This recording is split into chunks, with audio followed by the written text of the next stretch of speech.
The email sat in Daniel's sent folder like evidence of something he couldn't quite name. Not friendship, not truce, just a subtle shift in the gravitational field between two people who'd existed in opposition for so long that détente felt almost dangerous. He didn't expect it to change anything. Madeline Cross was still the CEO who'd made his mornings predictable only in their cruelty, and he was still the single father barely holding his life together with duct tape and determination. One civil email didn't erase months of calculated humiliation.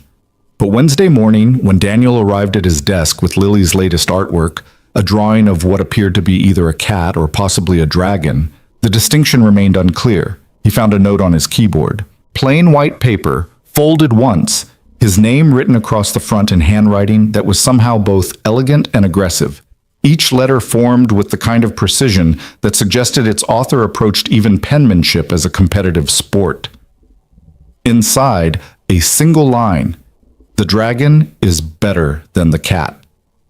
MC Daniel looked at the drawing again, realized Madeline Cross had somehow identified the ambiguous creature as both a dragon and a cat, had walked past his desk early enough that no one witnessed the delivery, and had left something that might constitute humor, or possibly criticism of his artistic interpretation skills.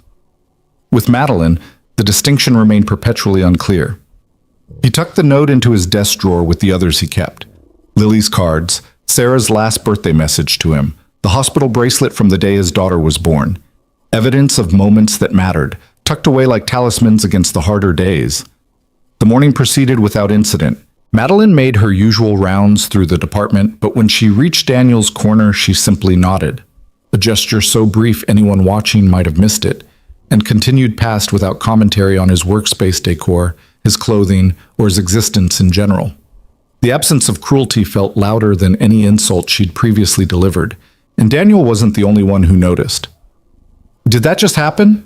James Chen appeared at Daniel's elbow the moment Madeline disappeared into the elevator. "Did Madeline Cross just not eviscerate you?" "Apparently." "Is she sick? Having a stroke? Replaced by a slightly more human clone?" Daniel kept his eyes on his monitor. "Maybe she's just having a better day.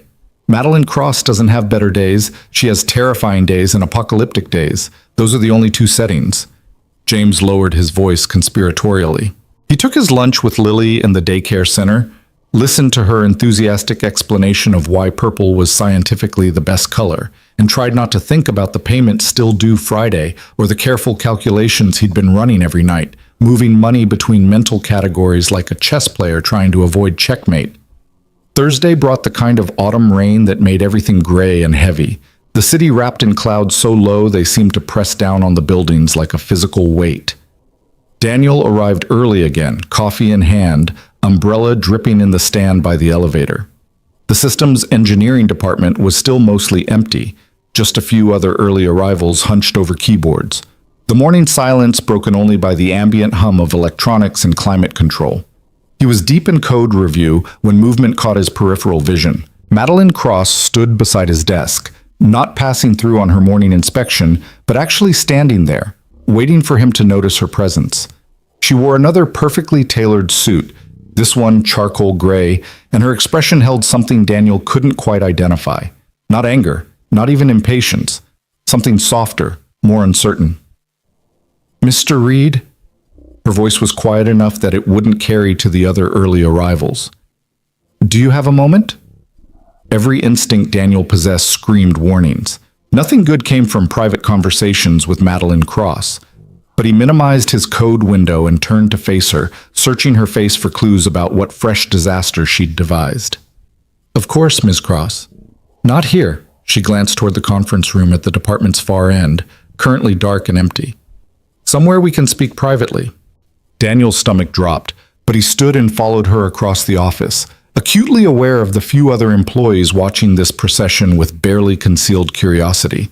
Private conversations with the CEO were rare and usually preceded either spectacular promotions or immediate terminations. Given his history with Madeline Cross, Daniel strongly suspected he wasn't about to receive a promotion.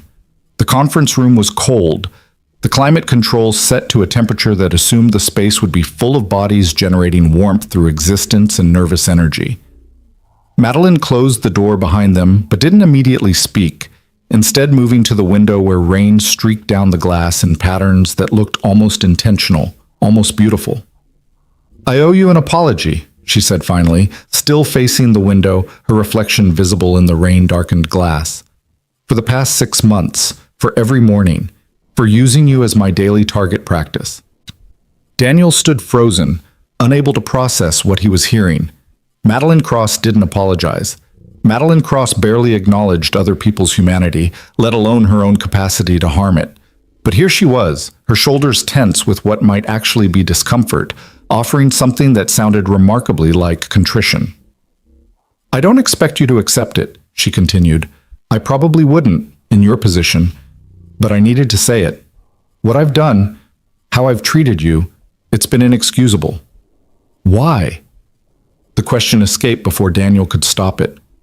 "Why me specifically? What did I do to become your target?" Madeline turned from the window, and Daniel saw something in her face he'd never seen before. Genuine emotion, unguarded and raw. "You reminded me of someone I used to know, someone I used to be. Before I learned that caring about people gives them power to destroy you." "So you decided to destroy me first?" "I decided to prove to myself that I was stronger than whatever softness your situation triggered." She laughed, bitter and sharp. "Turns out, I was just cruel. There's a difference, apparently." The rain continued its assault on the windows, filling the silence between them. Daniel should have felt vindicated, triumphant even. But instead, he just felt tired, like he'd been carrying Madeline's issues along with his own all these months, and only now realized how heavy the combined weight had become. "Your daughter," Madeline said suddenly. "Lily. The drawing on your desk, the family tree with 3 people. Who's the third person?" Daniel's throat tightened. "You. Apparently she's decided you're my friend, and friends belong in family trees." Something crossed Madeline's face that looked almost like pain. "Children shouldn't—" She stopped, started again. "I had a son once, Gabriel. He would have been 12 now." The revelation hit Daniel like a physical blow. Would have been? Stillborn, full term, perfect in every way except the part where his heart beat. Madeline's voice was clinical, detached, the words delivered like a medical report rather than a tragedy. "My husband left 6 months later. Said he couldn't look at me without seeing what we'd lost. Turns out grief doesn't always bring people together. Sometimes it just reveals how alone you actually were all along." Daniel didn't know what to say. What could anyone say to that? Sorry seemed pathetically inadequate, but silence felt equally wrong. So he said the only true thing he could think of. "I'm sorry. That's an unimaginable loss." "Yes. Well..." Madeline straightened, pulling her armor back into place with visible effort. "It was a long time ago. I've moved on, obviously. Built quite an empire out of the ashes. Turns out channeling grief into corporate domination is very effective, if emotionally unhealthy. Is that what I reminded you of? Your loss. You reminded me that people still choose love over power, that someone could have a child and treat that as their greatest accomplishment rather than their biggest liability. You walked in here every day proving that I'd made the wrong choice, that protecting yourself from pain by refusing to feel anything was just another kind of death." She met his eyes directly. "I hated you for that, for making me question the life I'd built." The honesty was almost unbearable. Daniel had spent months thinking Madeline Cross was simply a terrible person, had reduced her to villain status in his mind because it made the daily humiliation easier to endure. But she was just someone who'd lost everything and decided never to risk anything again, someone who'd confused invulnerability with strength. "I don't hate you," Daniel said quietly. "I never did. I just wanted you to see me, to acknowledge that my circumstances were real and that I was doing my best." "I saw you," Madeline's voice cracked slightly. "That was the problem. I saw you every single day being exactly the kind of father I'd never get to be a mother to, and it felt like the universe was mocking me, so I mocked you instead. I turned my pain into your problem because I didn't know what else to do with it." The conference room felt smaller suddenly. the space between them charged with something neither had invited, but both were trapped with now. Understanding, maybe. Or at least the beginning of it. Daniel thought about his own journey through grief after Sarah's death, how he'd occasionally lashed out at people who had intact families, people whose wives were still alive, people who took for granted what he'd lost. He'd never weaponized that pain the way Madeline had, but he understood the impulse, recognized the anger that came from watching other people have what you'd been denied. Your email the other night, Daniel said, about HR processing my flexible hours correctly. What did that mean? It meant I went through your personnel file and discovered you've been getting subtle pushback on your schedule for months. Small denials, delays processing your time off requests, notes in your file about your limited availability. Nothing official enough to be actionable, but enough to create a hostile work environment. Madeline's jaw tightened. I corrected it, made it very clear that your negotiated schedule is policy, not preference, and anyone who has a problem with it can take it up with me personally. Daniel stared at her. Why would you do that? Because you were right. What you said in my office Tuesday, about cruelty coming from pain. I've been in pain for so long I forgot it wasn't a permanent condition. And I'm tired, Reed. I'm exhausted from being this person, from maintaining this performance. Your daughter thinks I'm your friend. Maybe I should try being worthy of that instead of proving her wrong. The vulnerability in those words was stunning. Madeline Cross, CEO and corporate legend, admitting exhaustion and loneliness to an employee she'd tormented for months. It should have felt like victory, but it just felt sad. Two people finally being honest about how isolated they both were, how badly they'd both been managing their respective griefs. I don't know if we can be friends, Daniel said carefully. The power dynamic makes that complicated. You're still my boss. You still control whether I can pay my rent and feed my daughter. I know. Madeline moved away from the window, closer to where Daniel stood. But maybe we can be less hostile. Maybe I can stop using you as my emotional punching bag and you can stop flinching every time you see me. That seems like a low bar. I'm starting with achievable goals. Despite everything, Daniel almost smiled. There was something darkly funny about Madeline Cross approaching basic human decency as a project with measurable objectives. Okay, he said, less hostile. I think I can manage that. Good. She paused at the conference room door, her hand on the handle. Your daughter's artwork. I really do think the dragon is better than the cat. Dragons have narrative potential. Cats are just cats. She left before Daniel could respond, the door clicking shut behind her with the soft finality of a chapter ending or possibly beginning. Daniel stood alone in the cold conference room, rain still beating against the windows, trying to process what had just happened. An apology. An explanation. A glimpse behind the armor at the wounded person underneath. It didn't erase the past 6 months, didn't make the daily humiliation hurt less in retrospect. But it was something, a start, a possibility. He returned to his desk to find James Chen practically vibrating with suppressed curiosity. Well? James demanded. Are you fired? Promoted? Transferred to a facility in Siberia? None of the above. Then what was that about? Just a work discussion. Daniel settled back into his chair, pulled up his code review, tried to project normalcy. Nothing dramatic. But James wasn't buying it. Nobody has work discussions in dark conference rooms with Madeline Cross at 7:30 in the morning. That woman schedules her scheduling meetings. She doesn't do spontaneous. First time for everything. James opened his mouth to press further, but something in Daniel's expression must have warned him off. He retreated to his own workspace with obvious reluctance, leaving Daniel to his code and his thoughts and the growing realization that his life had just gotten significantly more complicated in ways he couldn't begin to predict. The morning progressed. More employees arrived, the office filled with its usual noise, and Daniel worked steadily through his task list while trying not to think about Madeline's revelation about her son, about the grief she'd been carrying for over a decade, about the ways loss could warp people into shapes they never intended to become. He'd been lucky in some ways. Sarah's death had made him softer, more present, determined to be everything Lily needed because he couldn't bear the thought of her losing more than she already had. But he could imagine another version of himself, one where grief had hardened him instead, where he'd turned inward and bitter and cruel, because pain with nowhere to go eventually poisoned everything it touched. At 10:30, Daniel's computer pinged with a calendar notification, meeting with HR at 11. He stared at the alert, anxiety spiking immediately. HR meetings were never good news. HR meetings that appeared in your calendar with no context or warning were especially concerning. He checked the invitation details.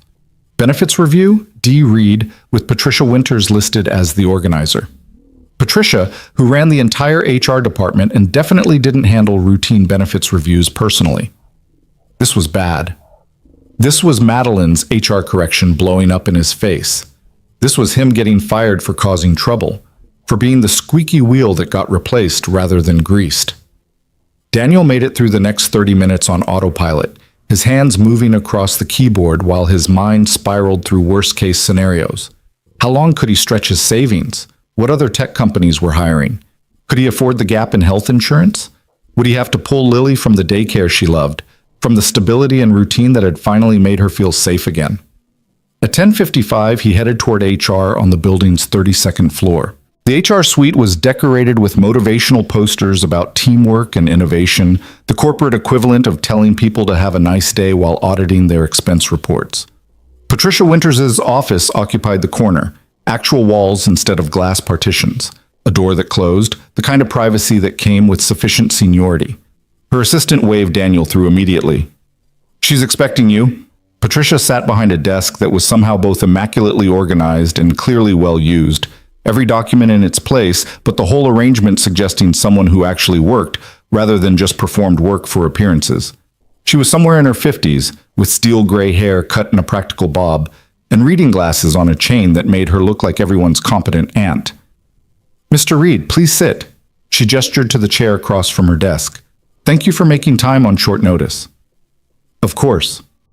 Daniel sat, tried to keep his hands from fidgeting, failed. "Is there a problem with my benefits?" "Quite the opposite." Patricia pulled up something on her computer. "I've been reviewing your file per Ms. Cross's request, and I found several irregularities that need immediate correction." Here it comes. Daniel braced himself. "Your flexible schedule was approved when you started 3 years ago," Patricia continued, "but it appears there's been ongoing pushback that was never properly addressed. Time off requests delayed, notes in your file questioning your commitment, subtle pressure to conform to standard hours despite your documented accommodation." "I didn't realize." "You weren't supposed to realize. That's how these things work." Patricia's expression was sympathetic but firm. "Plausible deniability. Nothing official, nothing you could point to and say, this is discrimination. Just a pattern of small obstacles that add up to a hostile environment." "So I'm not in trouble?" "You're not in trouble. The people who created that hostile environment are in trouble. I've already had conversations with 3 managers and issued formal warnings." She clicked through more documents. "Additionally, I'm increasing your bereavement leave retroactively. You should have received more time when your wife passed, and I'm correcting that oversight now. You'll see the adjustment in your next paycheck." Daniel couldn't process what he was hearing. "Ms. Winters, I don't understand. Why is this happening now?" Patricia leaned back in her chair, studying him over her reading glasses. "Because Ms. Cross takes compliance seriously. When she identifies a problem, she expects it fixed immediately, and apparently your situation qualified as a problem that needed fixing. But she's the one who—" Daniel stopped himself, uncertain how much Patricia knew about Madeline's months of cruelty.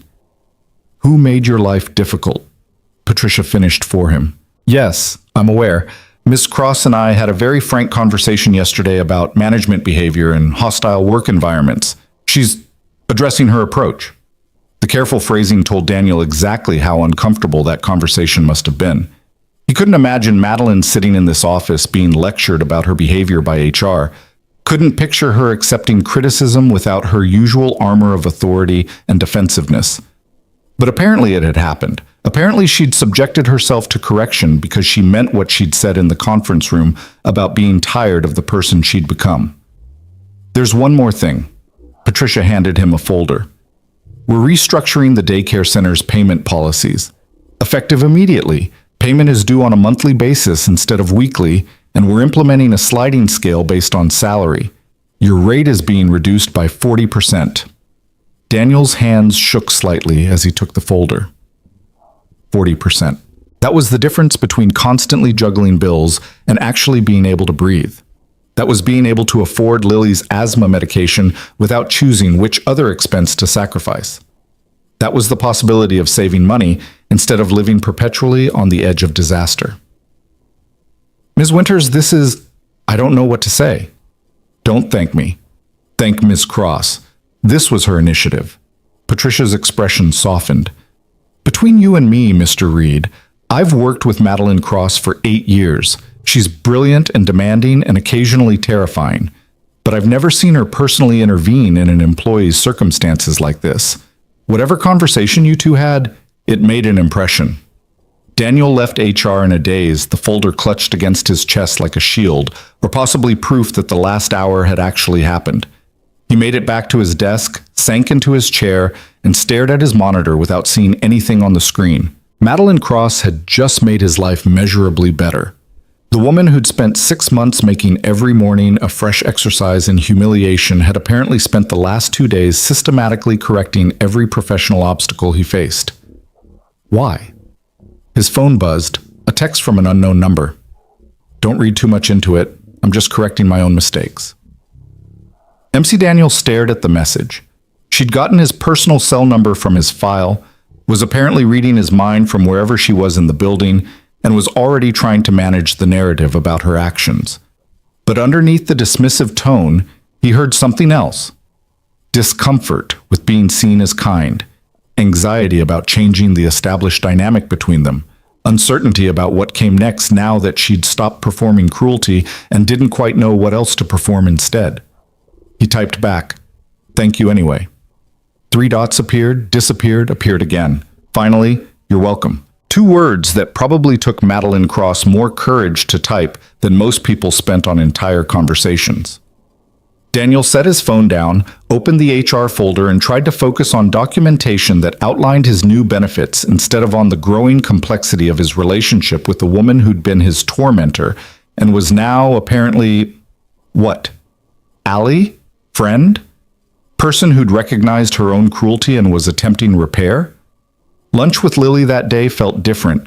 Daniel couldn't quite shake the morning's revelations, kept thinking about Madeline's stillborn son, about the husband who'd left, about the decade of loneliness and grief channeled into corporate success and emotional isolation. Lily chattered about a puppet show Mrs. Patterson had organized, completely oblivious to the seismic shifts happening in her father's professional life. And Daniel was grateful for that obliviousness, for her ability to exist in a world where adults' complications didn't yet touch her. "Daddy, you're not listening," Lily announced, hands on her hips in a gesture she'd learned from some cartoon character who'd achieved breakout popularity among 6-year-olds that season. "I'm sorry, sweetheart. Tell me again about the puppet." He was a bear who wanted to be a dancer, but everyone said bears can't dance because they're too big and clumsy. But then he practiced, and at the end he was the best dancer and everyone was sorry they were mean to him. Daniel heard the story's subtext clearly. Lily processing the world's cruelties through narratives where perseverance and goodness eventually triumphed, where people who were mean eventually learned better. It was the same impulse that had made her draw Madeline into their family tree, the same hope that made her believe adults could remember how to be kind if you just gave them enough chances. "That's a good story," Daniel said. "I like that the bear didn't give up." Mrs. Patterson said sometimes people are mean because they're scared, not because they're bad. They just forgot how to be brave. Daniel wondered if Mrs. Patterson was a secret philosopher, or if all children's educators eventually accumulated wisdom through repeated exposure to simple truths. Mrs. Patterson sounds very smart. "She is. She said I could be a puppet master when I grow up if I want." "You can be anything you want, Lily." She considered this seriously, then returned to her sandwich, apparently satisfied that her career options remained adequately open. Daniel watched her eat, this small person who trusted him completely, who believed in happy endings and redemption arcs and the fundamental goodness of people despite all the evidence suggesting otherwise. He wanted desperately to protect that faith, to make sure the world didn't crush her optimism the way it crushed so many people's, to ensure she grew up believing kindness was strength rather than weakness. That afternoon brought a crisis in the server infrastructure, the kind of cascading technical failure that required all hands on deck and turned the systems engineering department into organized chaos. Daniel dove into the problem alongside 24 other engineers, everyone working frantically to identify the source of the corruption before it spread through critical systems. Hours blurred together in a haze of command lines and diagnostic tools and increasingly desperate patches. By 4:30, they'd isolated the issue to a failed backup protocol that had created a recursive loop in the data validation system. By 5 o'clock, they had a solution deployed.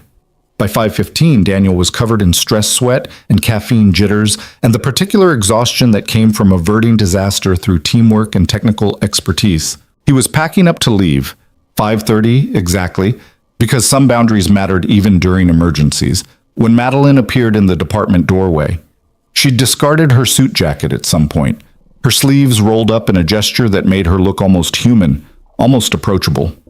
She surveyed the room with those pale gray eyes that missed nothing, taking in the exhausted engineers and the emergency's aftermath. "Good work today," she announced to the room at large. That could have been catastrophic. Instead, it was merely expensive. "I appreciate everyone's quick response." The department accepted this praise with the wary gratitude of people unused to positive feedback from their CEO.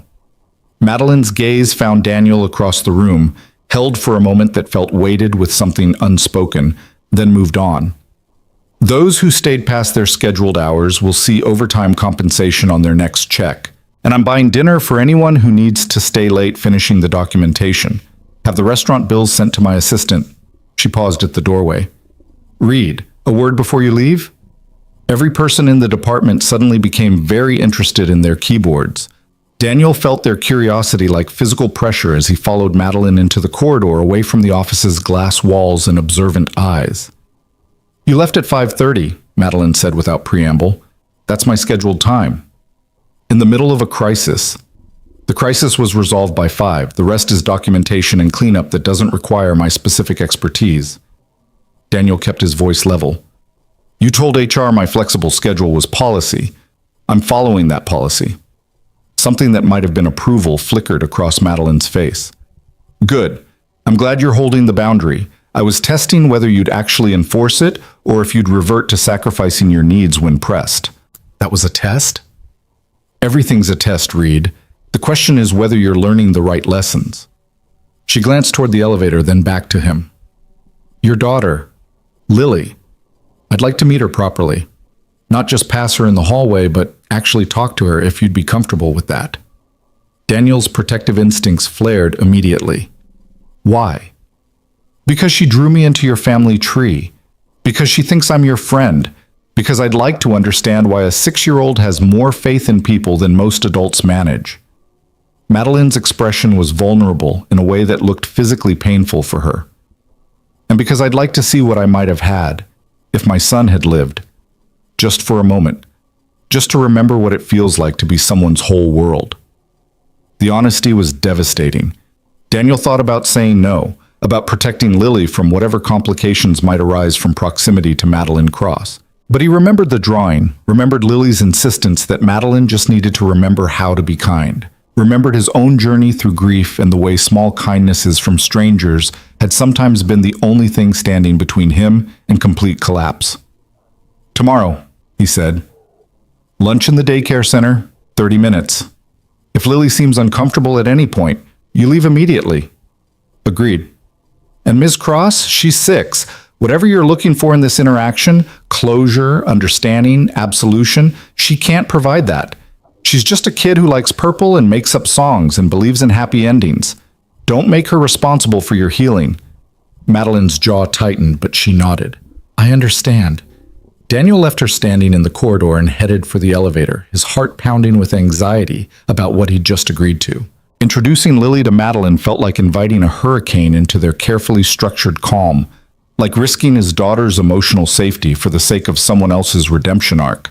But maybe Lily's faith wasn't misplaced. Maybe people could remember how to be kind.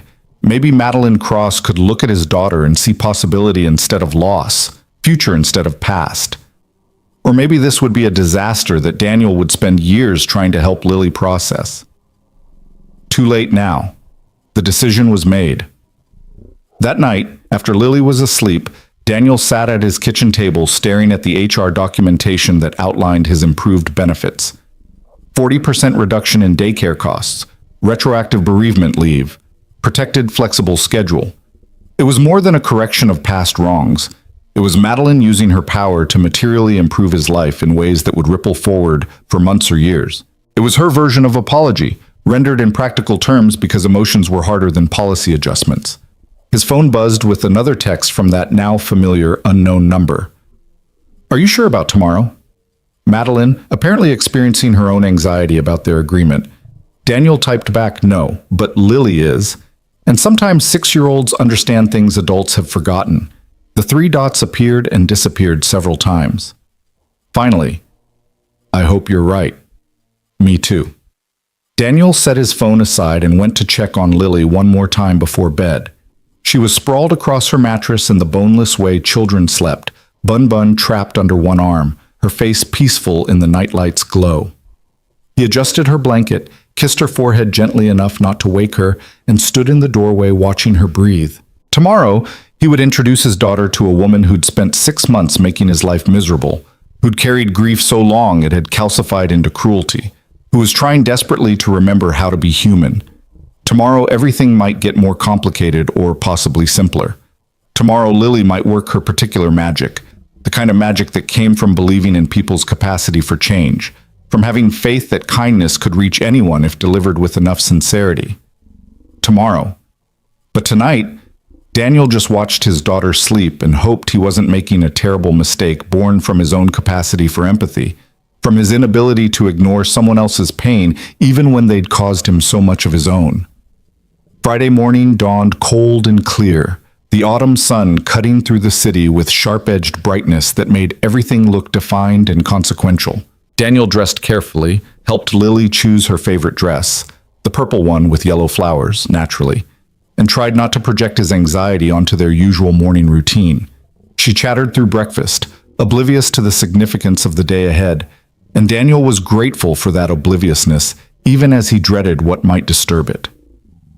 They arrived at the office 15 minutes early. Daniel settled Lily in the daycare center with Mrs. Patterson, who noticed his tension immediately. "Everything okay, Mr. Reed?" "Fine. Just, someone's joining us for lunch today. Someone from upstairs." Mrs. Patterson's eyebrows rose fractionally, but she didn't press. "Well, Lily's excited about showing off her puppet skills. I'm sure whoever it is will be appropriately impressed." Daniel worked through the morning in a fog of nervous energy, unable to focus properly on code that required concentration he couldn't maintain.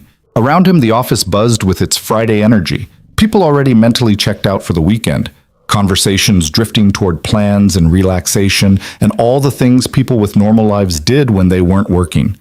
Daniel had almost forgotten what that felt like, what it meant to have mental space for leisure instead of just constant low-grade crisis management. At 11:45, his phone buzzed. "I'm outside the daycare center. Do I just go in?" Even through text, Daniel could hear Madeline's uncertainty. This woman who commanded boardrooms and dominated business negotiations was nervous about meeting a 6-year-old. He typed back, "I'll be right down." The elevator ride felt eternal. Daniel's hands were actually shaking slightly as he exited on the ground floor and headed toward the daycare center, where Madeline stood outside the cheerful entrance looking profoundly out of place. She dressed down as much as someone like her probably could, slacks and a simple blouse instead of her usual armor-like suits, but she still radiated authority and discomfort in equal measure. "Ready?" Daniel asked. "No, but I'm here anyway." They entered together. Mrs. Patterson looked up from where she was organizing the lunch tables, her professional smile faltering slightly when she recognized Madeline Cross. The CEO's reputation clearly preceded her even to the daycare staff, but Mrs. Patterson recovered quickly, gesturing toward where Lily sat with several other children, all of them engaged in what appeared to be an intense negotiation about whose turn it was to be the puppet master. "Lily," Daniel called gently, "someone's here to meet you." Lily looked up, saw her father, and then saw Madeline standing behind him. Her face lit up with recognition and something that looked remarkably like vindication, the expression of a child whose instincts about people had just been proven correct. You came! Lily abandoned the puppet negotiation and crossed the room with that peculiar half-run children used indoors when actual running was forbidden. She stopped in front of Madeline, tilting her head back to look up at someone who seemed impossibly tall from a 6-year-old's perspective. I'm Lily. Daddy says you work together. Madeline looked like she'd forgotten how to breathe. She stared down at Lily with an expression that cycled through so many emotions Daniel couldn't track them all. Pain, longing, fear, something that might have been hope or possibly terror. When she finally spoke, her voice was rough with suppressed feeling. Hello, Lily. I'm Madeline. Your father has told me about you. Good things? Very good things. Lily considered this, apparently satisfied. Do you want to see my puppet? I've been practicing. Mrs. Patterson says I have natural talent. I would like that very much. Daniel watched as his daughter led Madeline toward the puppet theater set up in the corner, watched as this woman who'd been his antagonist for months carefully lowered herself to Lily's level, watched as she listened with focused attention while Lily explained the complex hierarchy of puppet characters and their various narrative roles. Madeline's face was unguarded in a way Daniel had never witnessed, all her usual defenses abandoned as she engaged with this small person who had no idea she was talking to a billionaire CEO. Mrs. Patterson appeared at Daniel's elbow. That's Madeline Cross, she whispered, somewhere between awe and concern. Yes. And she's having lunch with Lily because my daughter thinks everyone deserves a second chance, and I'm trying to believe she's right. They moved to the lunch tables, Lily claiming the seat between Daniel and Madeline with the territorial certainty of someone who'd orchestrated this entire encounter in her 6-year-old mind. Daniel unpacked their sandwiches while Madeline sat rigid and uncertain, clearly unsure of the protocol for children's lunch etiquette. You need to open your sandwich, Lily informed her seriously. That's the rule. You have to see what you're eating. I didn't bring... You can share mine, Lily announced, splitting her peanut butter and jelly sandwich with the generosity of someone who'd never experienced food scarcity. Daddy always makes extra anyway. Madeline accepted half a sandwich from a 6-year-old like she was receiving communion, held it carefully as if it might shatter. Thank you, Lily. You're welcome. Do you have kids? The question was innocent, devastating. Daniel moved to intervene, but Madeline spoke first, her voice quiet but steady. I almost did, a long time ago. But he died before he was born. Lily absorbed this information with the solemn gravity children brought to topics they didn't fully understand but recognized as important. That's sad. Yes, was very sad. My mommy died too, when I was 3. I don't remember her very much, but Daddy tells me stories, so I kind of remember from the stories. Madeline's eyes were bright with unshed tears. Your father must be a very good storyteller. He is. He can do different voices and everything. Lily took a bite of sandwich, then added with perfect child logic. Maybe you could be in our family now, since you don't have one and we have an extra spot. The words hung in the air. Daniel stopped breathing. Madeline's face crumpled for just a moment before she controlled it, before she rebuilt her composure enough to respond. That's very kind of you, Lily, but families are complicated. Not really, Lily said with the confidence of someone who'd never navigated adult complications. You just need people who care about you and you care about them. That's what Daddy says. The rest is just details. Madeline looked at Daniel over Lily's head, her expression asking 1,000 questions neither of them knew how to answer. But Daniel saw what his daughter saw. Underneath all the armor and cruelty and carefully maintained distance, Madeline was just someone who'd lost everything and was desperately, painfully alone. She'd built an empire but forgotten to build a life. She'd protected herself so thoroughly, she'd trapped herself instead. Lily's right, Daniel said quietly. Families are simpler than we make them. They're about showing up, about being there when it matters, about choosing each other even when it's difficult. I don't know how to do that, Madeline admitted, her voice barely above a whisper. Neither did I, before Lily, but she taught me, and I think... Daniel hesitated, then committed to the leap. I think we could teach you, too, if you wanted to learn. Madeline closed her eyes, a single tear escaping down her perfect makeup despite her best efforts. Lily, with the preternatural instinct children had for emotional distress, reached out and took Madeline's hand. "It's okay to be sad," Lily said seriously. "Daddy says sometimes sad feelings need to come out or they get stuck inside and make everything hurt. You can cry if you need to. We won't tell anyone." That simple permission, delivered with such earnest compassion, shattered something in Madeline that had been cracking all week. She pressed her free hand over her mouth, shoulders shaking with silent sobs she'd probably been holding back for over a decade. Lily held onto her hand with fierce determination, this small child offering comfort to a woman who'd never allowed herself to receive it. Daniel moved closer, providing physical presence without demanding anything, letting Madeline break down in the corner of a daycare center on a Friday afternoon, while his daughter held her hand and whispered that it would be okay.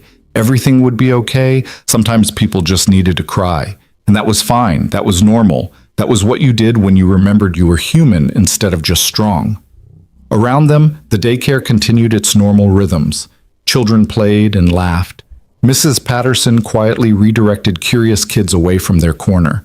The world kept spinning while Madeline Cross finally allowed herself to grieve for the son she'd lost, for the husband who'd left, for the decades she'd spent building walls instead of bridges. When she finally regained control, Madeline's makeup was ruined and her eyes were red, and she looked more real than Daniel had ever seen her look.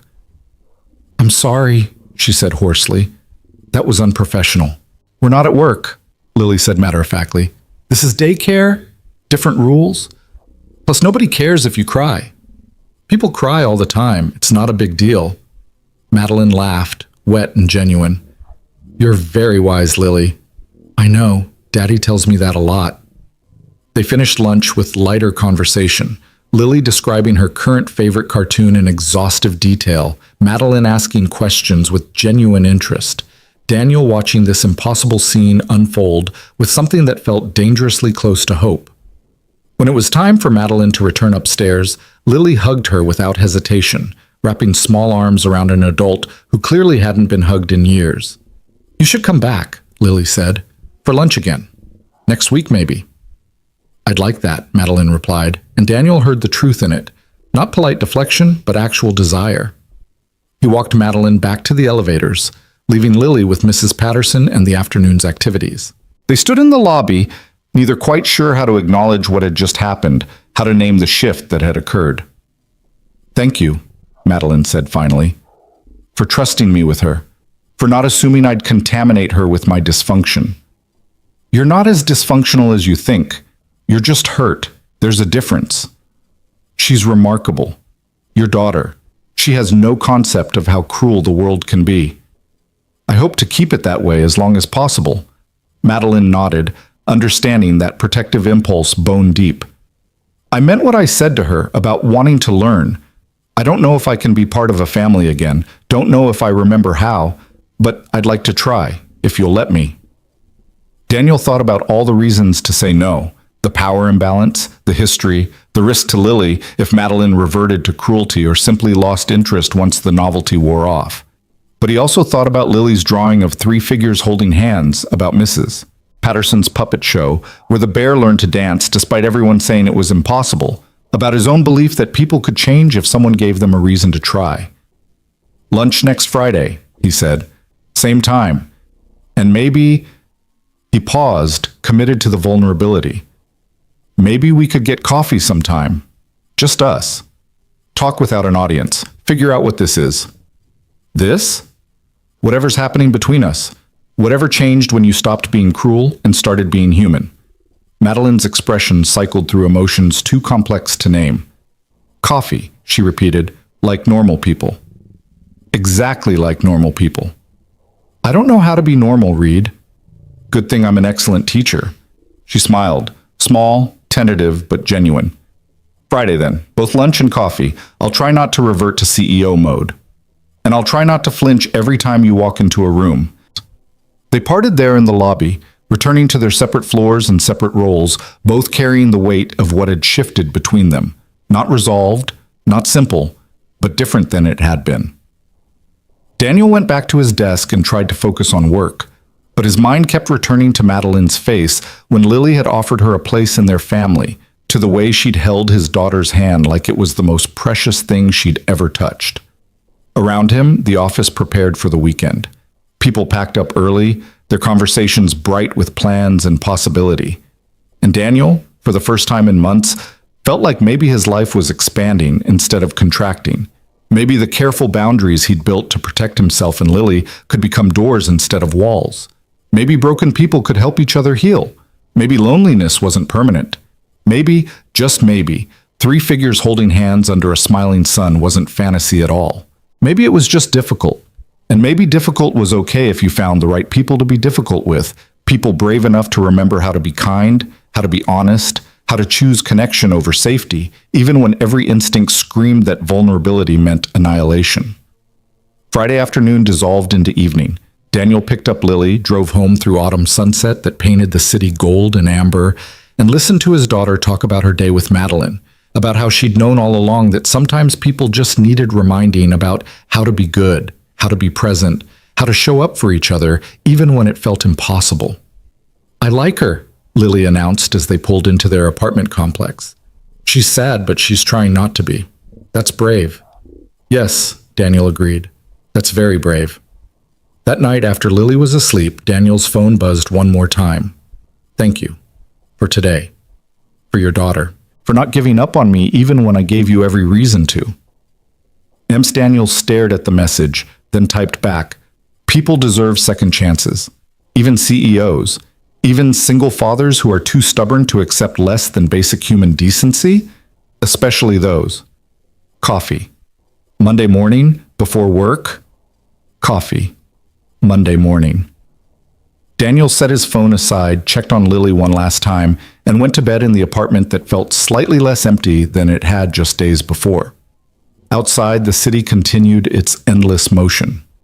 Inside, two broken people and one hopeful child were learning how to build something new from the wreckage of what they'd lost. Not a replacement family, not a solution to grief, just a possibility. Just a start. Monday morning arrived with the kind of nervous energy that made Daniel check his reflection 3 times before leaving the apartment, made him second-guess his shirt choice, made him feel like a teenager preparing for a first date rather than a 34-year-old widower meeting his boss for coffee. Lily noticed his distraction over breakfast, her spoon suspended halfway to her mouth as she studied him with the unnerving perception children deployed when adults thought they weren't paying attention. "You look fancy," she announced. "Are you going somewhere special?" "Just work, sweetheart." "You never wear that shirt to just work. That's your nice shirt, the one you save for important things." Daniel looked down at the button-down he'd selected. Not worn, not fraying at the cuffs like most of his wardrobe, still holding its original color through careful washing and infrequent use. She was right. This was his armor for occasions that required presenting better than his daily reality suggested he could afford. "I'm having coffee with someone before work," he admitted. "Someone I want to make a good impression on."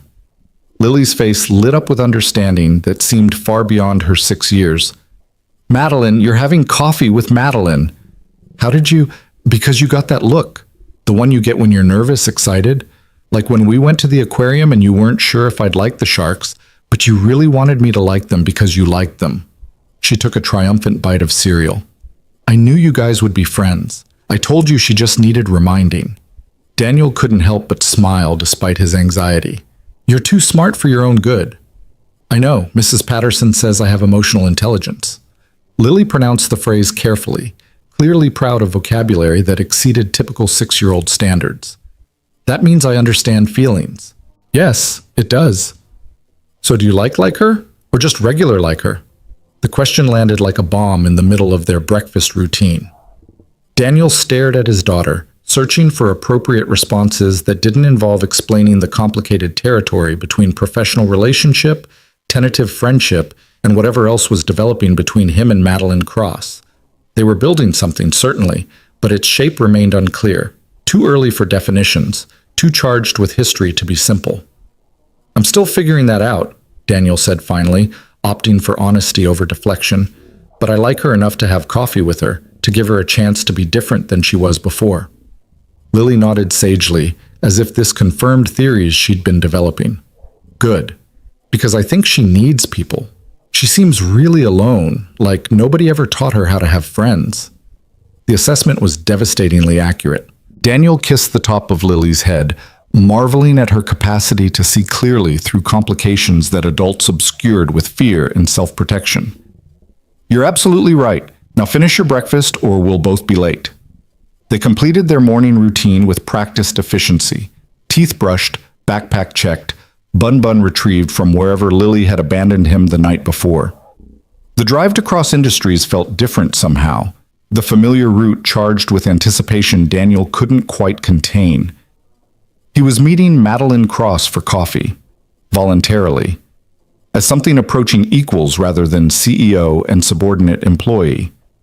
The coffee shop Madeline had suggested occupied a corner 2 blocks from the office, the kind of place that catered to professionals who needed caffeine before facing their corporate existences. Daniel arrived 5 minutes early, ordered his usual, black coffee, nothing fancy, because fancy coffee felt like an extravagance he couldn't justify, and claimed a table near the window where he could watch the morning foot traffic while his stomach performed acrobatics. Madeline arrived exactly on time, because of course she did. She'd dressed down again, or what passed for dressed down in her world. Tailored pants, a simple sweater, minimal jewelry.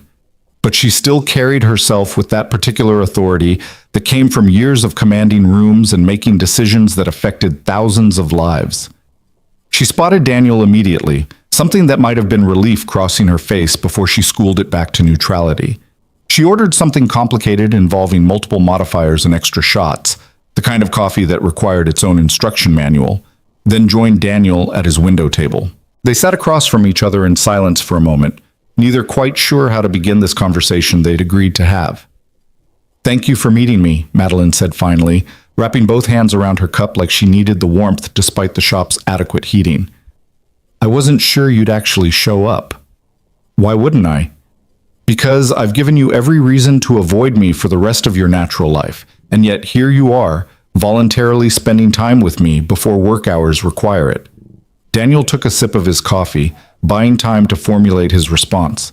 "Lily seems to think you're worth the effort. I'm trying to trust her judgment. Your daughter has more faith in humanity than I've managed in 42 years. She hasn't had as many reasons to lose it yet." Madeline's smile was sad, acknowledging the truth they both carried, that experience taught caution, that loss taught fear, that the world gradually wore down the kind of optimism Lily still possessed in abundance. "Tell me about your wife," Madeline said suddenly. "Sarah? How did you meet?" The question surprised Daniel. Most people avoided discussing Sarah, uncomfortable with grief they couldn't fix or loss they couldn't make better. But Madeline leaned forward slightly, genuine interest in her expression, and Daniel found himself answering despite the usual protective instinct that kept those memories private. "College. She was studying literature. I was in computer science.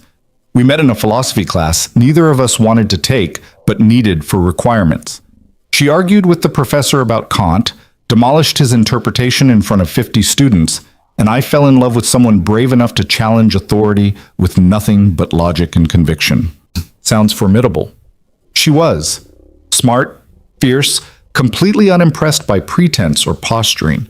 She saw through people's performances to who they actually were underneath. Daniel paused, remembering. "She would have liked you, I think. The real you, not the armor you show the world." Madeline's hands tightened around her cup. "What makes you think there's a difference?" "Because I've seen glimpses of it. Friday with Lily. In the conference room when you apologized. In the elevator when you looked at Lily's drawing and said children shouldn't draw fantasy families because it makes reality harder. That wasn't the Ice Queen CEO talking. That was someone who's been hurt and lonely for so long she forgot other options existed." "You're very perceptive for a systems engineer." "I'm very perceptive for a father who spent 3 years learning to read unspoken pain because my daughter couldn't always articulate what she felt." Daniel met Madeline's eyes directly. "I see you, Ms. Cross, the person you're trying not to be, and I don't think she's as terrible as you've convinced yourself." Madeline looked away, staring out the window at passing strangers living their Monday morning lives. "After Gabriel died, after my husband left, I made a decision. I decided emotion was a liability. Caring about people gave them power to destroy you, so the solution was simple. Stop caring. Build success instead of relationships. Control everything you possibly can so nothing can surprise you, nothing can hurt you, nothing can reach through the walls you've constructed. How'd that work out? Spectacularly well from a business perspective. Cross Industries tripled in value under my leadership. I'm regularly featured in magazines about successful CEOs. I've built an empire. She turned back to face him. I've also been profoundly, devastatingly alone. So alone that sometimes I forget what it feels like to have someone know your name and actually care whether you're okay. The raw honesty in her voice was almost unbearable. Daniel wanted to reach across the table, take her hand, offer physical comfort to accompany his words. But they weren't there yet. Weren't at the place where touch came naturally, where physical connection didn't carry the weight of their complicated history. You don't have to be alone anymore, Daniel said quietly. That's a choice you're making, not a permanent condition. I don't know how to be anything else. It's been so long, Reed. I don't remember how to let people in, how to be vulnerable without feeling like I'm standing on the edge of a cliff waiting to fall. So start small. Start with coffee before work. Start with lunch with a 6-year-old who thinks you hung the moon. Start with being honest instead of cruel, present instead of distant. He paused, then added, start with letting someone see you're human and discovering they don't immediately weaponize that knowledge against you. Madeline studied him for a long moment, her pale gray eyes searching his face for something, reassurance maybe, or proof that his kindness wasn't just another performance, another angle, another way of gaining advantage in a world where everyone wanted something. Why are you doing this? She asked finally. Why are you extending this much grace to someone who made your life miserable? Because I know what grief does to people. I know how loss can twist you into shapes you never intended to become. I know what it's like to be so tired of being strong that you forget strength and cruelty aren't the same thing. Daniel's voice was gentle but firm. And because my daughter saw something in you worth saving, and I trust her instincts more than I trust my own protective cynicism. She's 6 years old. She's 6 years old and wiser than most adults I know. She sees the world without all the defensive layers we've accumulated. She looks at you and sees someone who's sad and trying not to be, someone who needs people but doesn't know how to ask for them. That's, Madeline's voice cracked slightly, that's painfully accurate. Then let us in. Let us be the people you're too scared to ask for. You don't have to have it all figured out. You just have to be willing to try. The coffee shop buzzed with Monday morning energy around them. People ordering complicated drinks, checking phones, having conversations about weekend activities and upcoming work demands. Normal people living normal lives, unburdened by the kind of grief and isolation that had shaped both Daniel and Madeline into their current forms. But sitting across from each other in this unremarkable cafe, they were building something different. Not normal exactly, but maybe sustainable, maybe even good. I'm terrified, Madeline admitted, so quietly Daniel almost missed it. Of getting close to you and Lily and having it fall apart. Of learning to need people again and then losing them the way I've lost everyone else. Of being vulnerable and discovering that vulnerability really is weakness, like I've always believed. Vulnerability isn't weakness. It's the only way to actually connect with anyone. And yes, connection means risk. It means you might get hurt, but it also means you might experience joy and companionship and the particular comfort of knowing someone gives a damn whether you're okay. Daniel leaned forward. You're already terrified and alone. What do you have to lose by trying something different? Madeline laughed, sharp and genuine. When you put it that way, my risk-benefit analysis looks pretty foolish. I learned a long time ago that the things worth having usually require risk. Sarah taught me that. Lily reminds me every day, and maybe, he hesitated, then committed. Maybe you could teach me something too. How to trust again after betrayal, how to believe people can change, how to extend grace even when someone's done nothing to earn it. I haven't earned your grace, Reed. Not remotely. No, you haven't, but I'm giving it anyway because that's what people do when they're trying to be better than their worst impulses. We offer each other chances to grow, opportunities to become the people we wish we'd been all along. They finished their coffee in more comfortable silence, the conversation having covered territory neither expected to explore on a Monday morning before work. When they finally stood to leave, Madeline looked different somehow. Still composed, still controlled, but with something softer visible around the edges. like she'd taken off one layer of armor and discovered she could still breathe without it. "Same time next week?" Madeline asked as they walked toward the office building visible a few blocks away. "Same time next week. And Friday lunch with Lily?" "She'd be disappointed if you didn't show up. She's already planning what she wants to tell you about her week." Madeline's expression turned almost panicked. "What if I say something wrong? What if I'm terrible with children in ways I haven't yet discovered? What if she decides I'm not worth the effort after all?" Daniel stopped walking, turned to face her directly. "Lily has decided you're worth the effort. Trust her judgment. Show up, be honest, and don't try to perform perfection. She doesn't need perfect. She just needs present." "Present?" Madeline repeated, like she was testing the word's weight. "I can try present. That's all any of us can do." They parted ways in the office lobby, Madeline heading toward the executive elevators while Daniel continued to the Standard Bank that served the lower 40 floors. Several employees watched this interaction with poorly concealed curiosity. Daniel Reed and Madeline Cross arriving together, having clearly spent time together before work hours, displaying a familiarity that contradicted everything everyone knew about their relationship. The gossip would be spectacular. Daniel could already imagine the theories circulating through the office grapevine, the speculation about secret affairs and workplace favoritism, and whatever other narratives people constructed to explain the inexplicable. But for once, he didn't care. Let them talk. Let them wonder. What was developing between him and Madeline was too new, too fragile, too important to hide just because people might have opinions. The week unfolded with a rhythm that felt almost surreal. Madeline maintained her professional distance during work hours, but Daniel caught her watching him sometimes, not with her usual critical assessment, but with something that looked almost like curiosity, like she was studying a puzzle she couldn't quite solve. They exchanged occasional text messages, nothing profound, just small observations about their days or links to articles they thought the other might find interesting.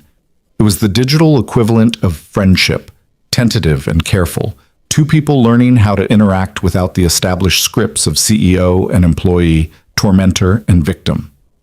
Wednesday brought an unexpected crisis.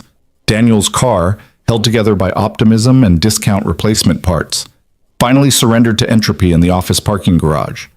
The check engine light that had been his constant companion for 6 months escalated to complete mechanical failure, the engine refusing to turn over despite Daniel's increasingly desperate attempts at ignition. He was still staring at the unresponsive dashboard when someone knocked on his window. Madeline stood outside his car, her expression caught between concern and something that might have been amusement. Daniel rolled down the window manually, because of course the electronic controls had also failed. "Car trouble," he said unnecessarily. "I can see that. Do you need a ride?"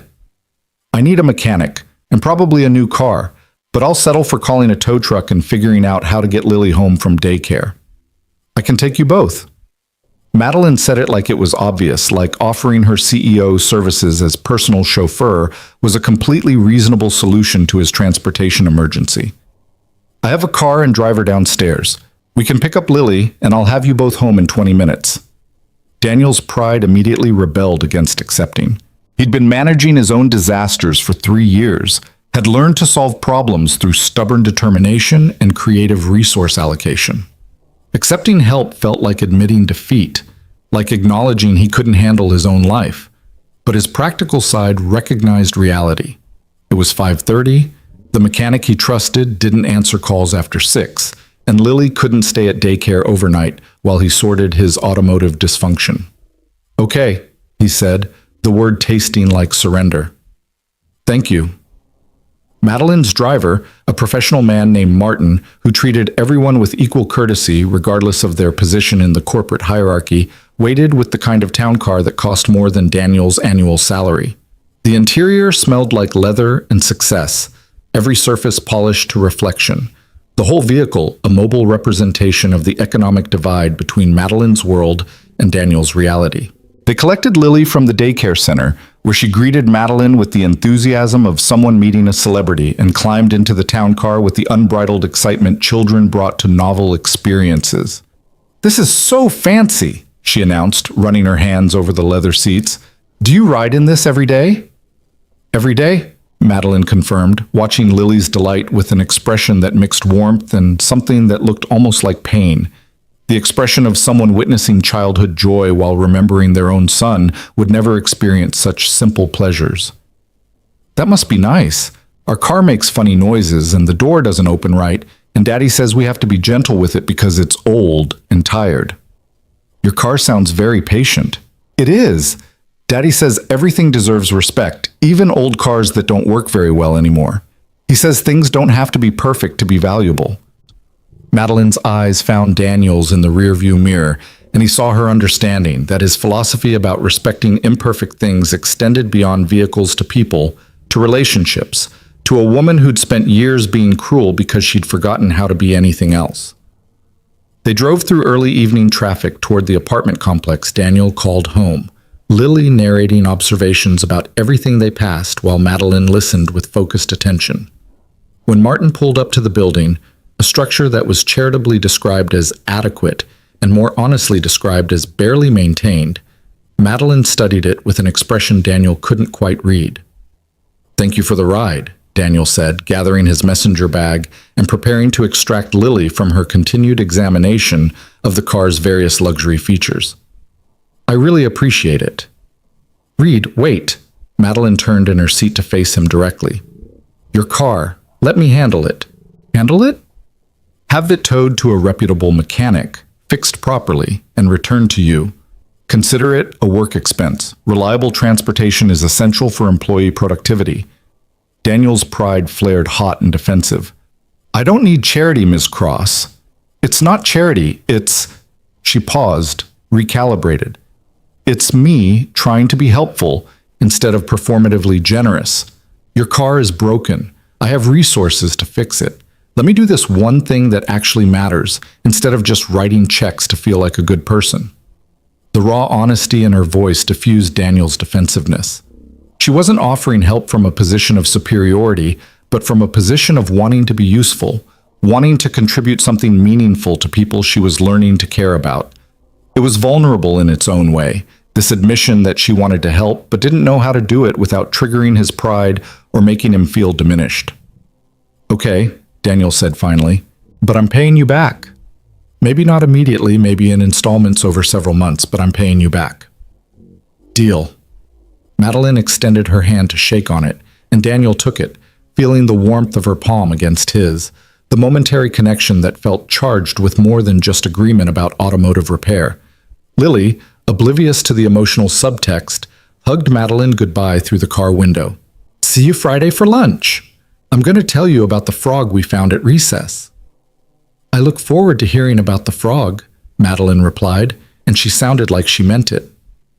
Daniel watched the town car pull away, its taillights disappearing into traffic, and felt the strangest sensation of loss, like he'd grown accustomed to Madeline's presence faster than was wise, like her absence created a tangible void that hadn't existed a week ago.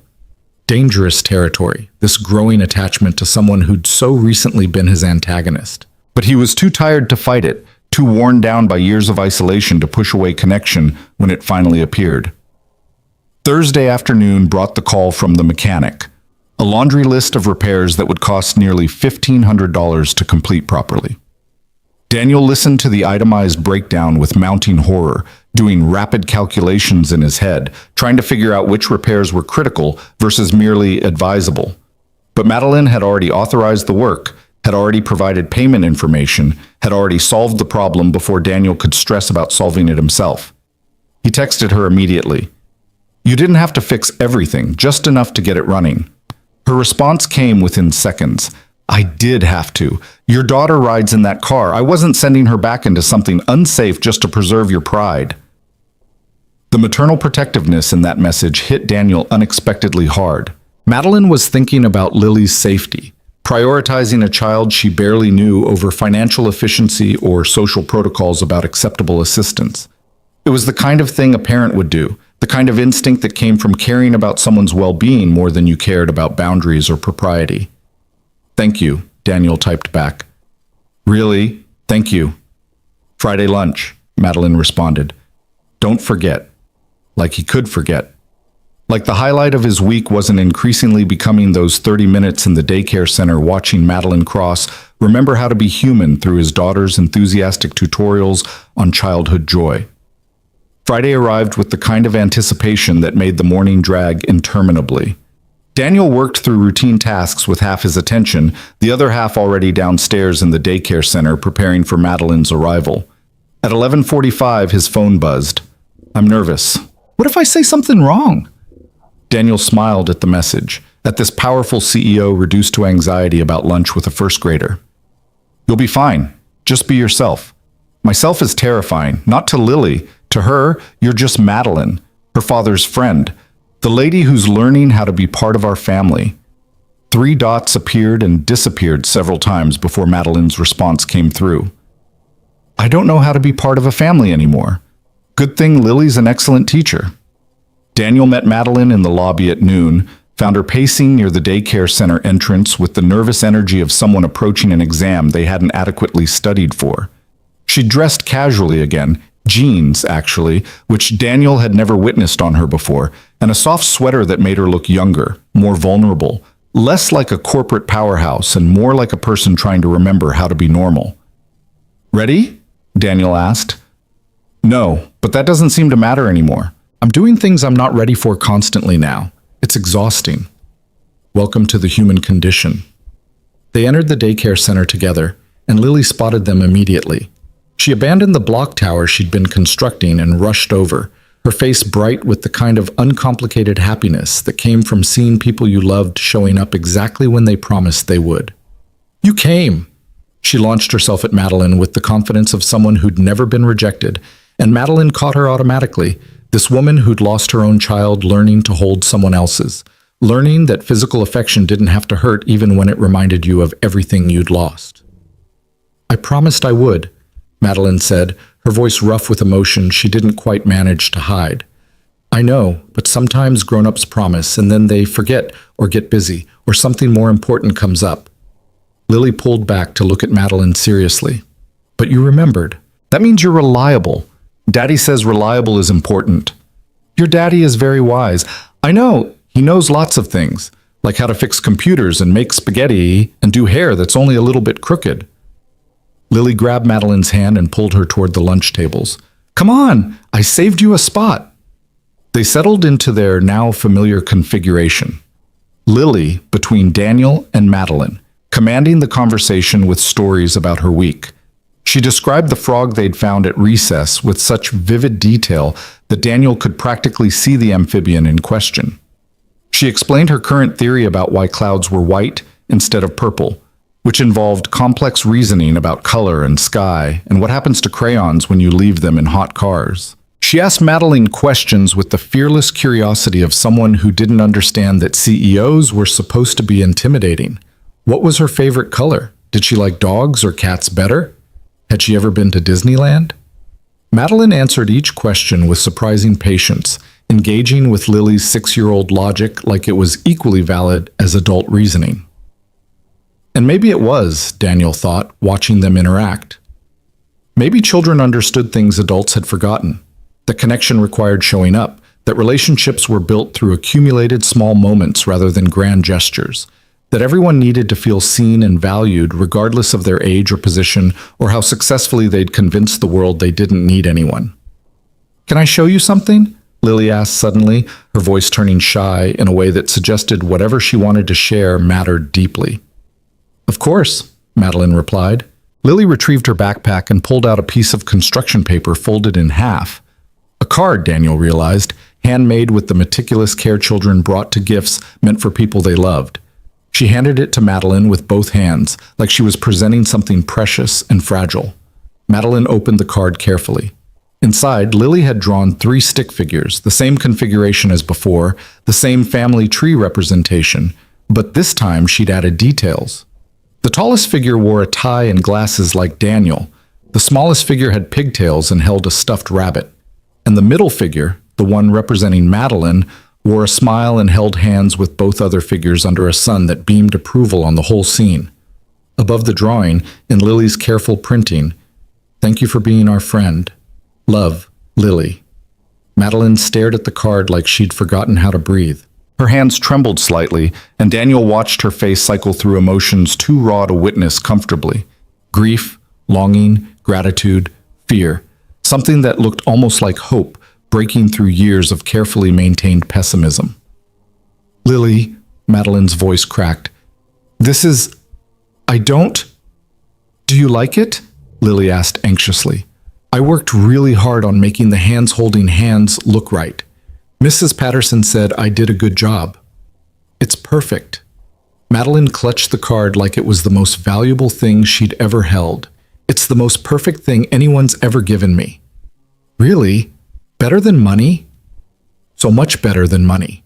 Money can't make you feel loved, but this... She gestured at the drawing. This makes me feel like maybe I matter to someone, like maybe I'm not alone anymore. Lily processed this with visible concentration, her face serious in the way children's faces got when they were trying to understand adult emotions that didn't quite translate to their experience. You're not alone, she said finally, with the absolute certainty of someone stating an obvious fact. You have us. Me and Daddy. We're your family now. That's what the picture means. Daniel watched Madeline's careful composure finally shatter completely. Tears spilled down her cheeks despite her obvious efforts to contain them, and she pressed one hand over her mouth like she could physically hold back the emotion threatening to overwhelm her. Lily, with the fearless compassion she seemed to possess in infinite supply, simply climbed into Madeline's lap and hugged her, offering the uncomplicated comfort of physical presence and acceptance. It's okay to cry, Lily whispered, repeating the wisdom she'd shared before. Sometimes happy crying and sad crying get mixed up together. That's normal. Madeline wrapped her arms around this small person who decided unilaterally, enthusiastically, that a billionaire CEO needed a family and she was prepared to provide one. She held Lily like she'd never held anything so precious, like she'd been waiting years for permission to need someone this much, like she'd finally found the thing she'd been missing without realizing she was incomplete. Daniel felt his own throat tighten watching them. This was what healing looked like. Messy, vulnerable, happening in a daycare center on a Friday afternoon while other children played and staff pretended not to notice the CEO of their company crying into his daughter's hair. This was what grace looked like when you let it operate, when you stopped protecting yourself long enough to let someone else matter, when you chose connection over safety, even though connection meant you could be hurt again. When Madeline finally regained control, she was different somehow. The armor she usually wore had cracked wide enough that Daniel could see the person underneath. Frightened but trying, lonely but learning, damaged but not beyond repair.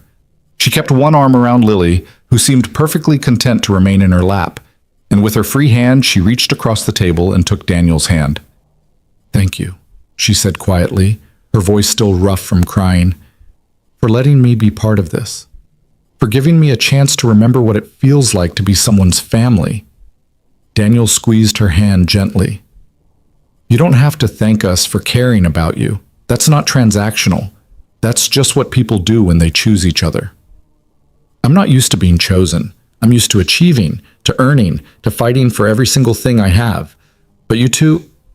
She looked at Lily, then back at Daniel.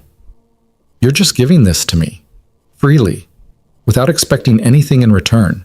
"Love doesn't keep score," Lily announced with the wisdom of someone quoting lessons learned from stories or possibly from watching her father navigate life as a single parent. "That's what makes it love instead of just being nice." Madeline laughed, wet and genuine. "You're going to grow up to be either a philosopher or a therapist, Lily. Maybe both. Daddy says I can be anything. Your daddy is absolutely right." They finished lunch with lighter conversation, the emotional intensity of the earlier moments settling into something warm and comfortable. When it was time for Madeline to return to the executive floor, she hugged Lily goodbye with obvious reluctance, already missing this small person who'd invaded her carefully controlled life and refused to accept that loneliness was permanent. In the lobby, away from Lily's hearing, Madeline turned to Daniel with an expression that held equal parts fear and determination. "I need to tell you something," she said. "And I need you to listen without interrupting because if I stop talking, I won't be able to start again." Daniel nodded, waiting. "I'm falling in love with you," Madeline said in a rush, the words tumbling out like she'd been holding them back so long they'd built up pressure. I know that's terrifying and inappropriate and probably the worst possible idea given our history and the power dynamic and everything else that makes this complicated. I know we barely know each other beyond these past few weeks. I know I've given you every reason to never trust me with anything important. But I need you to know that when I'm with you and Lily, I remember what it feels like to be human. I remember why life matters beyond achievement and control. I remember that I'm more than just my empire and my armor and my careful performance of invulnerability. She paused for breath, and Daniel saw the vulnerability in her face, the fear that she'd just destroyed whatever fragile thing they'd been building by being too honest, too soon, too recklessly open with feelings that were supposed to be carefully managed and strategically deployed. I'm not asking you to feel the same way, Madeline continued. I'm not even sure I'm asking you to feel anything specific. I just needed you to know that this matters to me. You matter to me. Lily matters to me. And I'm terrified of what that means. Terrified I'll ruin it somehow. Terrified I'll revert to the person I was before and hurt you all over again. But I'm more terrified of going back to being alone, of rebuilding those walls now that I've remembered what it feels like to let someone in. Daniel stood in the lobby of the building where he worked, where Madeline commanded an empire, where their professional relationship was supposed to be clearly defined and appropriately distant. But everything had changed so fast, had shifted so completely, that professional distance felt like a lie they'd both stopped believing. I don't know what I feel yet, Daniel said, honestly. 3 weeks ago, you were making my life miserable. Now you're fixing my car and having lunch with my daughter and telling me you're falling in love. That's a lot of change to process. I know. I'm sorry, I shouldn't have. But, Daniel interrupted gently, I know I want to keep doing this. Keep having coffee before work. Keep watching you and Lily together. Keep learning who you are underneath the armor you've worn for so long. I know I feel something when I'm with you. Something that might be the beginning of love, or might just be hope that I'm not the only person trying to build a life from grief. I know Lily's right about you, that you just needed reminding how to be kind, how to be present, how to let people matter, and I know... He paused, then committed fully. I know I want to see where this goes, carefully, slowly, with full awareness that it might not work. But I want to try. Madeline's face transformed, hope breaking through like sunrise after a long night. You want to try, she repeated, like she was testing the words to make sure they were real. I want to try. We want to try. Lily and me. We want to see if maybe the 3 figures in her drawing could be more than fantasy, could be something real and sustainable and good. I'm going to mess this up, Madeline warned, multiple times. I'm going to forget how to be vulnerable and revert to control. I'm going to panic when things feel too intense and try to push you away. I'm going to be difficult and complicated and probably occasionally cruel when I'm scared. And I'm going to be stubborn and defensive and sometimes too proud to accept help when I need it, Daniel countered. I'm going to be exhausted from single parenting and broke from medical bills and occasionally resentful that your biggest problem is having too much money, while my biggest problem is never having enough. We're both going to be imperfect and difficult, and we're going to hurt each other sometimes, even when we don't mean to. So we're acknowledging this will be hard. I'm acknowledging this will be real. Real things are always hard. But hard doesn't mean impossible. It just means we have to actually work at it, actually show up for each other, actually choose this every day, even when it would be easier to retreat back to being alone. Madeline stepped closer, close enough that Daniel could see the faint lines around her eyes that she usually concealed with makeup, close enough to notice the slight tremor in her hands that suggested her composure was costing her effort she didn't want to reveal. "Reed?" she said softly. "Daniel, may I kiss you?" The question hung between them, weighted with everything they'd survived separately and everything they might build together. Daniel thought about all the reasons to say no. The professional complications, the rushed timeline, the risk of complicating something that was already complicated enough. But he also thought about Lily's drawing, about 3 figures holding hands, about his daughter's absolute certainty that some people were worth the effort of remembering how to be kind. "Yes," Daniel said. "You may kiss me." Madeline leaned in slowly, giving him time to change his mind, time to pull away, time to decide this was too much too soon. But Daniel didn't pull away. He met her halfway, their lips touching in a kiss that was tentative and searching, careful in the way two damaged people were always careful when trying to build something new from the wreckage of what they'd lost. The kiss deepened, became less careful and more urgent, years of loneliness meeting years of isolation in the understanding that maybe, just maybe, they didn't have to be alone anymore. Daniel's hands found Madeline's waist while hers cupped his face, both of them holding on to each other like they'd finally found something worth holding on to after floating untethered for so long. They broke apart, breathless, foreheads resting together while they remembered how to exist in ordinary space after that moment of extraordinary connection. Around them, the lobby continued its Friday afternoon rhythm. People coming and going, conversations happening, life proceeding normally while Daniel and Madeline tried to process what they'd just done, what they'd just admitted, what they'd just started. That was, Madeline began. Yeah, Daniel agreed. We're really doing this. Apparently we are. People are going to talk. The gossip will be intense. Let them talk. Madeline pulled back enough to look at him directly, her expression mixing wonder and terror in equal measure. You're braver than I am. About this, about us, about choosing connection when you've already lost so much. I'm not brave. I'm just tired of being careful. 3 years is a long time to protect yourself from everything that might hurt. At some point, you have to decide if protection is worth the price of continued isolation. Daniel brushed a strand of hair from Madeline's face, the gesture intimate and natural. And Lily needs to see that love is possible even after loss, that people can choose each other even when it's scary, that family isn't just biology, it's whoever shows up and stays. I'll stay, Madeline promised. However complicated this gets, however difficult I am, however many times I mess this up, I'll stay. Because I want this more than I've wanted anything in over a decade. I want you and Lily and whatever life we can build together. I want to be the person your daughter believes I can be. Then be her, Daniel said simply. Be the person who shows up for Friday lunch. Be the person who cries when a 6-year-old draws you into her family. Be the person who's scared but trying, who's damaged but healing, who's learning that vulnerability isn't weakness.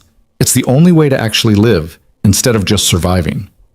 They stood together in the lobby for another moment, neither quite willing to separate and return to their respective roles, CEO and employee, authority and subordinate, the positions that defined them professionally but no longer defined them personally. Finally, reluctantly, Madeline stepped back, rebuilding enough composure to face the rest of her workday. Tonight, she said, come to dinner, you and Lily, my place. I'll cook, or I'll have something delivered if cooking proves beyond my current capabilities. I want to do this properly. Introduce you to my space, let Lily see where I live, start building this thing we're trying to build. Daniel thought about the logistics, finding childcare for after hours, explaining to Lily where they were going, navigating the inevitable questions about whether Madeline was his girlfriend now, or if they were still in some undefined territory. But logistics could be managed. This was important. This was Madeline reaching out, inviting them into her private world, offering another piece of her carefully guarded life. Tonight, Daniel agreed. Text me the address. We'll be there. 7 o'clock? 7 o'clock.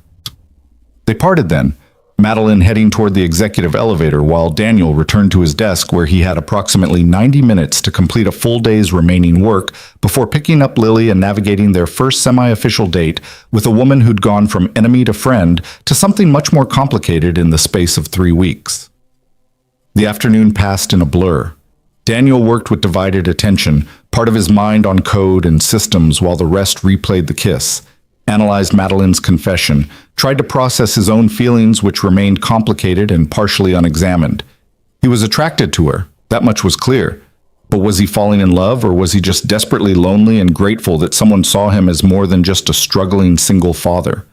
Was this real connection or mutual damage recognizing itself and mistaking shared trauma for compatibility? He didn't know, but he knew Lily was right, that Madeline just needed reminding how to be kind, how to be present, how to show up for people even when it was scary. And he knew he wanted to be one of the people she showed up for, Wanted to see if maybe three figures holding hands could translate from crayon drawing to actual life, from child's fantasy to adult reality. His phone buzzed at 5:15, a text from Madeline with an address in one of the city's most expensive neighborhoods, the kind of place where doormen wore uniforms and lobbies looked like museum exhibits. Daniel stared at the address, feeling the familiar anxiety about economic disparity, about entering Madeline's world and being reminded constantly of how different their lives were, how much power she wielded while he barely survived. But then another text. I'm nervous too. My apartment is just space, just expensive square footage. What matters is that you and Lily are coming to fill it with something that actually means something. Daniel smiled despite his anxiety.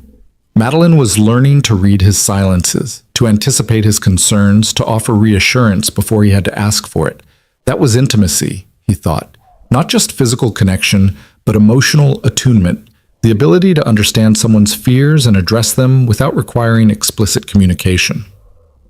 He collected Lily at 5:30, endured her excited questions about where they were going, and drove his newly repaired car across town toward Madeline's address. The building was exactly as intimidating as he'd expected, sleek and modern, with a lobby that featured abstract art and furniture that looked too expensive to actually sit on. The doorman checked his name against a list, made a brief call upstairs, then directed them to a private elevator that served only the penthouse floor. "This is so fancy," Lily whispered as they ascended, her eyes wide with the kind of wonder children brought to experiences beyond their normal frame of reference. "Does Madeline live in a castle?" "Something like that," Daniel replied, his own nerves increasing with every floor they climbed. The elevator opened directly into Madeline's apartment, not a hallway, not a shared landing, but her actual private space. The penthouse stretched out before them, all floor-to-ceiling windows and expensive furniture, and the kind of interior design that suggested professional decorators rather than personal taste.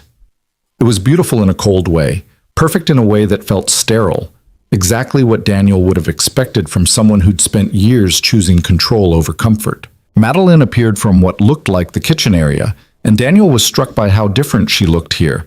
Barefoot, wearing jeans and a soft sweater, her hair loose around her shoulders instead of pulled back in its usual severe style. She looked younger, more vulnerable, like she'd shed several layers of armor when she'd come home. "You made it," she said, and Daniel heard the relief in her voice, the fear that they might have changed their minds, might have decided this was too complicated after all. "We made it," Daniel confirmed. Lily, showing none of her father's anxiety, walked directly to Madeline and took her hand. "Your house is really pretty," she announced, "but it's really big for just one person. Don't you get lonely?" Leave it to a 6-year-old to immediately identify the core issue. Madeline looked at Lily with an expression that mixed sadness and affection. "Yes," she admitted, "I get very lonely. That's why I'm so happy you're both here." "Well, we're here now," Lily said matter-of-factly. "So you don't have to be lonely anymore, right, Daddy?" "Right," Daniel agreed, taking Madeline's free hand and squeezing gently. "We're here now." And standing in that expensive penthouse, 3 people holding hands like the crayon drawing had prophesied, none of them quite sure how they'd arrived at this moment, but all of them willing to see where it might lead. Daniel, Madeline, and Lily began building something new. Not a replacement for what they'd lost. Not a solution to grief or loneliness or the complicated damage life had inflicted on all of them. Just a beginning, just a possibility. Just 3 people choosing each other despite all the reasons it should have been impossible. Proving that sometimes the unlikeliest families were the ones that mattered most. The dinner Madeline had promised turned out to be takeout from an Italian restaurant that charged more for a single entree than Daniel typically spent on groceries for a week. But she'd ordered carefully, consulting with Daniel over text about what Lily would actually eat versus what sounded impressive on a menu, and the result was a spread that felt less like showing off wealth and more like someone genuinely trying to make guests comfortable in unfamiliar territory. They ate at Madeline's dining table, a massive piece of furniture that could have seated 12 but currently held only 3, while Lily narrated a detailed explanation of the social dynamics in her first-grade classroom. Madeline listened with the kind of attention most adults reserve for business presentations, asking clarifying questions about which Emma was the mean one versus the nice one, and whether the boy who kept stealing people's crayons was acting out of malice or undiagnosed impulse control issues. He's just confused, Lily declared with the authoritative certainty of someone who'd appointed herself classroom psychologist. His parents got divorced and now he lives in 2 houses, and he doesn't know where his stuff is supposed to be. Mrs. Patterson says sometimes when people are sad inside, they do things that don't make sense outside. Madeline's fork paused halfway to her mouth. Mrs. Patterson sounds very wise. She is. She knows everything about feelings. She says feelings are like weather. They change all the time and you can't control them, but you can control what you do about them. Madeline glanced at Daniel, something vulnerable in her expression. That's actually profound advice for adults too. After dinner, Lily discovered Madeline's piano, a gorgeous grand piano positioned near the windows with a view of the city lights spreading out like a constellation brought down to earth.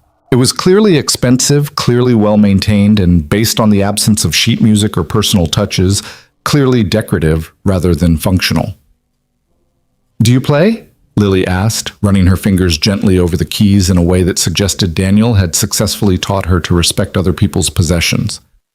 "I used to," Madeline said quietly. "Before. I haven't touched it in years." "Why not?" "Because it reminded me of things I didn't want to remember. My son, Gabriel. I used to imagine teaching him piano.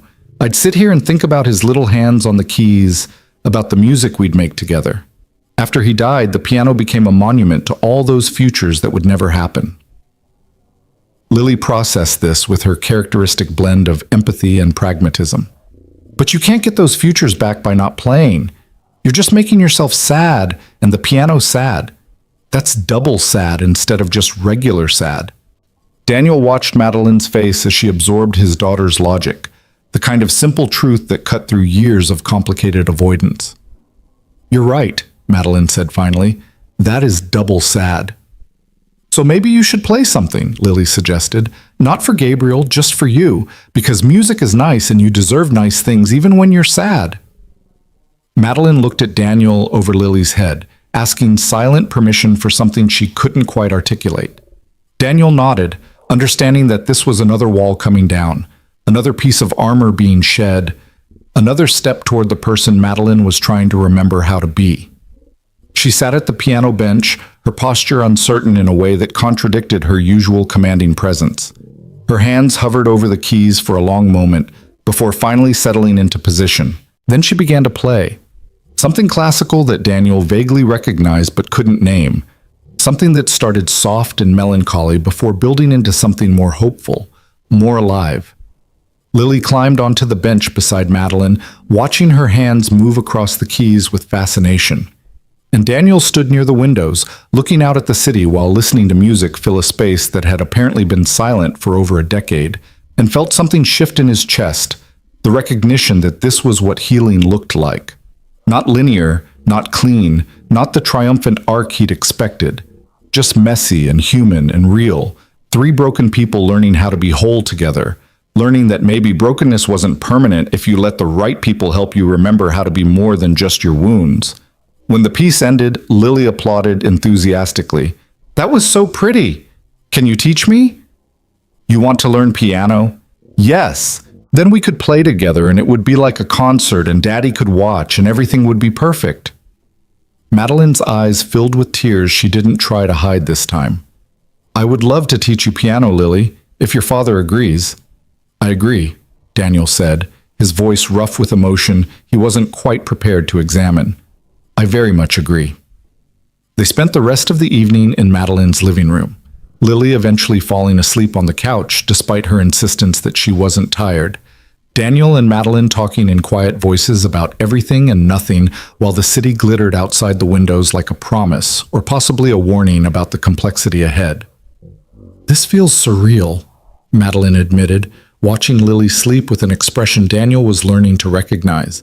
Longing mixed with fear, hope mixed with certainty that she'd somehow ruin this if given enough time. "3 weeks ago, I was your worst nightmare. Now your daughter is asleep on my couch and we're talking about piano lessons and She stopped, started again. "I'm happier than I've been in over a decade, and I'm terrified that means I'm about to lose it all." Happiness doesn't cause loss, Daniel said gently. Loss just happens sometimes, regardless of how we feel. The question is whether we let fear of potential loss prevent us from experiencing actual joy. When did you get so wise? Around the same time I learned that protecting yourself from pain by refusing to feel anything is just another way of dying. Sarah taught me that before cancer took her. She knew she was dying and she chose to love me and Lily as intensely as possible right up until the end, even though she knew it would make losing her more devastating. She said living scared wasn't living at all. Madeline moved closer to him on the couch, close enough that their shoulders touched, close enough that Daniel could feel her warmth and her tension in equal measure. I don't know how to live unscared, she confessed. I've been scared for so long it feels like my default setting. Scared of being hurt, scared of being vulnerable, scared that anyone who gets close enough to really see me will discover I'm not worth the effort. You're worth the effort, Daniel said, turning to face her directly. You're difficult and complicated, and you're going to mess this up sometimes. But you're also brave enough to try, honest enough to admit when you're scared, and you love my daughter with the kind of fierce protectiveness that tells me you'd do anything to keep her safe. That's worth every bit of effort this requires. I do love her, Madeline whispered. Is that strange? To love someone else's child this quickly, this intensely? I barely know her, but when she climbs into my lap or takes my hand or tells me I'm part of her family, I feel like maybe I get to be a mother after all. Not to Gabriel, not to replace him, but to Lily, if you'll let me. Daniel's throat tightened with emotion that felt too big for his chest. Madeline, He paused, searching for words adequate to the moment. I would be honored to let you be part of Lily's life, to let you love her, and let her love you back. She needs that. She needs to see that family isn't just biology, that people can choose each other and build something real from that choice. And what about us? Madeline asked, her voice barely audible. What are we building? I don't know yet. Something new. Something neither of us has experienced before. Daniel took her hand, threading his fingers through hers. I know I think about you constantly. I know seeing you with Lily makes me believe in possibilities I'd given up on. I know when you kissed me in the lobby, something in my chest unlocked that I thought was permanently closed. Maybe that's the beginning of love. Maybe it's just desperate loneliness recognizing itself. But I want to find out. I want to see where this goes. Even though I'm your boss? Even though people will talk and make assumptions and probably accuse you of sleeping your way to preferential treatment? Let them talk. Let them make their assumptions. I know what this is. Two damaged people trying to build something good from the wreckage of what they've lost. That's not scandalous. That's just human. Madeline leaned her head against his shoulder, a gesture of trust that felt more intimate than the kiss they'd shared earlier. I'm going to disappoint you, she said, multiple times. I'm going to be controlling when I'm scared and distant when things feel too intense. I'm going to work too much and forget that relationships require actual maintenance. I'm going to say the wrong thing and hurt Lily's feelings without meaning to and panic because I don't know how to fix it. And I'm going to be oversensitive about money because I've spent 3 years barely surviving while you casually spend more on dinner than I make in a month. I'm going to be exhausted from single parenting and sometimes too tired to be emotionally available the way you need. I'm going to compare you to Sarah without meaning to and feel guilty because grief doesn't disappear just because you start loving someone new. Daniel squeezed her hand. We're both going to be imperfect. The question is whether we're willing to work through the imperfections instead of running away when things get difficult. I'm willing, Madeline said. Terrified, but willing. That's all I'm asking for. Terrified, but willing. They sat together in comfortable silence, Daniel's arm eventually moving around Madeline's shoulders while she relaxed into his side, both of them watching Lily sleep and watching the city lights and contemplating the impossible thing they were attempting to build. Around 11, Lily stirred and woke up disoriented, requiring reassurance about where she was and gentle coaxing back toward full consciousness so they could make the drive home. Madeline walked them to the private elevator, Lily clutching Bun Bun and leaning sleepily against her father's leg. Thank you for coming, Madeline said, directing her words to Lily, even though her eyes kept finding Daniel's. for letting me be part of your evening, for sharing dinner and piano in your company. You're welcome, Lily said through a yawn. Can we come back next week? I would love that. And you'll teach me piano? Every week, if you want. We'll make it part of our routine. Lily seemed satisfied with this arrangement. She hugged Madeline with sleepy affection, then allowed Daniel to guide her into the elevator. But before the doors closed, she turned back with sudden urgency. Madeline? I'm really glad you remembered how to be kind. You're much better at it than you think. The elevator doors slid shut on Madeline's expression, gratitude and pain, and something that looked almost like peace, like she was beginning to believe that maybe she could be the person Lily saw when she looked at her, the person who deserved family and love and second chances despite all the ways she'd failed before. The weekend passed in a blur of normal activities made extraordinary by the knowledge that something fundamental had shifted. Daniel took Lily to the park on Saturday, pushing her on swings while his phone buzzed with text messages from Madeline, observations about her day, questions about whether he and Lily wanted to join her for brunch on Sunday, photos of things she encountered that reminded her of conversations they'd had. It was the digital courtship of two people learning each other's rhythms, learning what made each other laugh or think or feel connected across the distance that separated them when they weren't physically together. Sunday brunch became an extended affair at a restaurant that accommodated Lily's picky eating habits while also serving food that justified its high prices. Madeline seemed more relaxed than Daniel had ever witnessed her, laughing at Lily's jokes, engaging in serious debate about which cartoon character would win in various hypothetical competitions. Looking at Daniel with an expression that suggested she couldn't quite believe this was her life now, sitting in a restaurant with a man and a child, being part of something normal and domestic and utterly divorced from the corporate existence that had defined her for so long. Monday morning brought reality crashing back in the form of office politics and complicated power dynamics. Daniel arrived at work to find the systems engineering department buzzing with barely concealed gossip. Apparently someone had seen him and Madeline in the lobby Friday afternoon, had witnessed the kiss, and the story had spread through the office grapevine with the speed of viral content. By the time Daniel reached his desk, half the department was watching him with expressions ranging from curiosity to judgment to something that looked almost like respect. James Chen materialized at his elbow within minutes. "So," he said with exaggerated casualness, "interesting weekend?" "Normal weekend," Daniel replied, focusing intently on his computer screen. "Right, normal. Because tonguing the CEO in the lobby is totally normal behavior for systems engineers. We weren't." Daniel stopped, realized there was no point denying what multiple people had apparently witnessed. It's complicated. It's a lawsuit waiting to happen is what it is. Daniel, I say this as someone who likes you. What are you thinking? Madeline Cross? The woman who spent 6 months making your life miserable? The woman who literally owns this company and could destroy your career with a single conversation? She's not going to destroy my career. You don't know that. You don't know what happens when this ends badly, and office romances always end badly when there's a massive power imbalance involved. Daniel finally looked up from his screen, meeting James's concern with calm certainty. I know you're worried. I appreciate it. But this isn't what you think it is. It's not a reckless affair or a power play or me trying to sleep my way to better treatment. It's two people who've both lost everything learning how to build something new. And yes, it's complicated and risky and probably inadvisable from an HR perspective, but it's also real and important, and I'm not walking away from it because people might gossip. James studied him for a long moment, then sighed with the resignation of someone who'd given his warning and been ignored. Okay, just be careful.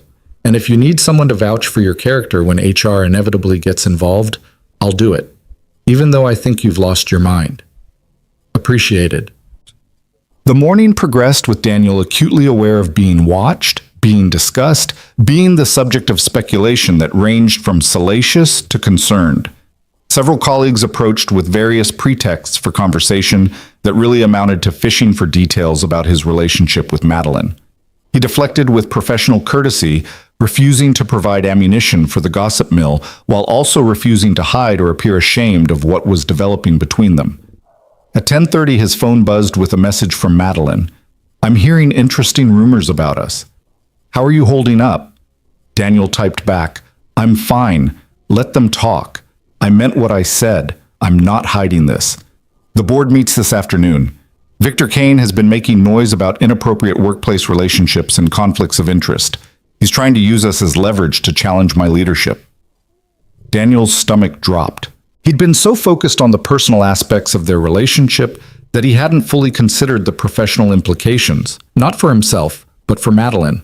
She was the CEO of a publicly traded company. Her personal life was subject to scrutiny from boards and shareholders and competitors looking for any weakness to exploit. And now he'd become that weakness, the liability that could undermine everything she'd built. Do you need me to? Daniel started typing, then deleted it. What could he offer? To end things? To pretend Friday hadn't happened? To sacrifice what they were building because a CFO with his own agenda wanted to weaponize their relationship against Madeline's position? Before he could formulate a response, another message arrived. Don't even think about offering to walk away. I'm handling Victor. I'm handling the board. You just handle the gossip and know that I'm fighting for this. For us. With everything I have. Daniel felt something tight in his chest release. She wasn't running. She wasn't sacrificing what they had for professional convenience. She was fighting, using her considerable power and influence to protect not just herself, but what they were trying to build together. I'm fighting too, he sent back. Whatever you need from me, I'm here. I need you to be exactly who you are. The man who showed me kindness when I deserved cruelty. The father who's teaching his daughter that people can change. The person who makes me believe I can be better than my worst impulses. Daniel stared at the message, emotion threatening to overwhelm his professional composure. Around him, the office continued its normal operations, people working, complaining, existing in the mundane reality of corporate employment. But Daniel felt like he was existing in a parallel dimension where everything mattered more intensely, where the stakes were higher than task completion and project deadlines, where love and family and human connection were worth fighting for, even when fighting meant risking everything else. The afternoon brought an unexpected summons to HR. Not Patricia Winters this time, but her assistant director, a man named Thomas Reed who specialized in investigating workplace complaints and potential policy violations. Daniel's hands were shaking slightly as he rode the elevator to the 32nd floor, his mind racing through worst-case scenarios. Termination, legal action, forced resignation to protect Madeline's position. Thomas Reed's office was smaller than Patricia's, more functional than impressive, decorated with motivational posters about integrity and teamwork that felt darkly ironic given the circumstances. Thomas himself was younger than Daniel expected, maybe 40, with the kind of neutral expression that suggested he'd perfected the art of revealing nothing while extracting everything. Mr. Reed, thank you for coming on short notice. Thomas gestured to the chair across from his desk. I need to ask you some questions about your relationship with Ms. Cross. Am I required to answer? Daniel asked, trying to remember employment law basics he'd never expected to need. You're not under investigation for misconduct. This is informational only. The board has raised concerns about potential conflicts of interest, and we're gathering facts to address those concerns. You can decline to answer, but cooperation would be appreciated and noted in your file. Daniel sat, his mind working through the implications. The board wanted ammunition against Madeline, and they thought Daniel would provide it, either by confirming inappropriate behavior or by refusing to cooperate in ways that looked suspicious. He was trapped in corporate politics he didn't understand, playing a game with rules he'd never learned. What do you want to know? Daniel asked carefully. The nature of your relationship with Ms. Cross, when it began, whether any professional favors or preferential treatment have been exchanged. Our relationship is personal, not professional. It began recently, 3 weeks ago, after months of difficult professional interactions that multiple people witnessed. As for preferential treatment, Daniel paused, choosing his words carefully. Ms. Cross reviewed my personnel file and corrected several policy violations that had created a hostile work environment. She was addressing discrimination, not showing favoritism. The timing is convenient. The timing is documented. You can verify with Patricia Winters that the corrections began before our personal relationship started, that they were prompted by Ms. Cross recognizing she'd been part of the hostile environment and choosing to fix it. Thomas made notes, his expression remaining neutral. There are also questions about your daycare subsidies. The payment restructuring that reduced your cost by 40%. That was a company-wide policy change affecting multiple employees on the sliding scale. I wasn't singled out for special treatment. I just happened to benefit from a more equitable approach to childcare costs. More notes. More neutral assessment. Daniel felt like he was being dissected. Every aspect of his relationship with Madeline examined for evidence of corruption or impropriety. It was invasive and humiliating, but he understood it was necessary. That Madeline's enemies would use anything they could find to undermine her, and protecting her meant enduring this scrutiny without compromising either her position or his own integrity. One final question, Thomas said, looking up from his notes. Are you being coerced or pressured into this relationship in any way? Is there any possibility that Ms. Cross is using her position to compel your participation? The question was so absurd that Daniel almost laughed. No, absolutely not. If anything, I pursued the relationship over her initial resistance. She was concerned about the power dynamic and the professional complications. I convinced her to try anyway. And you're certain you're making this choice freely, without fear of professional repercussions if you refuse Ms. Cross's advances? Ms. Cross isn't making advances. We're two adults choosing to explore a relationship despite the complications involved. We're both aware of the risks. We're both committed to maintaining professional boundaries at work while building something personal outside of it. Daniel leaned forward. Look, I understand the board has concerns. I understand this looks suspicious from the outside. But the truth is simple. Madeline and I are damaged people who found each other at a moment when we both desperately needed to remember we were human. That's not scandal. That's not corruption. That's just two lonely people deciding loneliness isn't mandatory. Thomas studied him for a long moment, then closed his notebook. Thank you for your cooperation, Mr. Reed. That's all I need for now. If we have follow-up questions, we'll contact you through appropriate channels. Daniel left the HR office feeling drained, like he'd run an emotional marathon while maintaining professional composure. His phone buzzed the moment he reached the elevator. Madeline again, checking in without being intrusive, offering support without demanding details he might not be ready to share. How'd it go? She asked simply. I told the truth, Daniel responded. Nothing more, nothing less. Whatever happens from here is out of my control. You're braver than you know. I'm terrified. There's a difference. Bravery is being terrified and doing it anyway. You're doing it anyway. That's the definition of brave. Daniel smiled despite his exhaustion, despite the stress of navigating complications he'd never anticipated. Madeline was learning to offer encouragement instead of criticism, support instead of control. She was growing, changing, becoming the person she'd forgotten she could be. And he was watching it happen in real time, participating in her transformation while experiencing his own, learning to trust again, to risk again, to believe that maybe loss wasn't the inevitable conclusion to every connection. That evening, after collecting Lily from daycare and making it through the bedtime routine, Daniel received a call from Madeline. Not a text, an actual call. Her voice tired but steady when he answered. The board meeting was brutal, she said without preamble. Victor came prepared with everything. Photos of us in the lobby, documentation of the policy changes I implemented, insinuations about corruption and conflicts of interest. He basically accused me of trading professional favors for personal gratification. Madeline, I'm so sorry. Don't apologize. You have nothing to apologize for. She took a breath, and Daniel heard the exhaustion underneath her controlled tone. I defended you. Defended us. I told the board that my personal life is not subject to their approval, that every policy change I implemented was justified and documented, and that if they had concerns about conflicts of interest, we could implement additional oversight, but I would not end a relationship to satisfy their discomfort with CEOs being human. What did they say?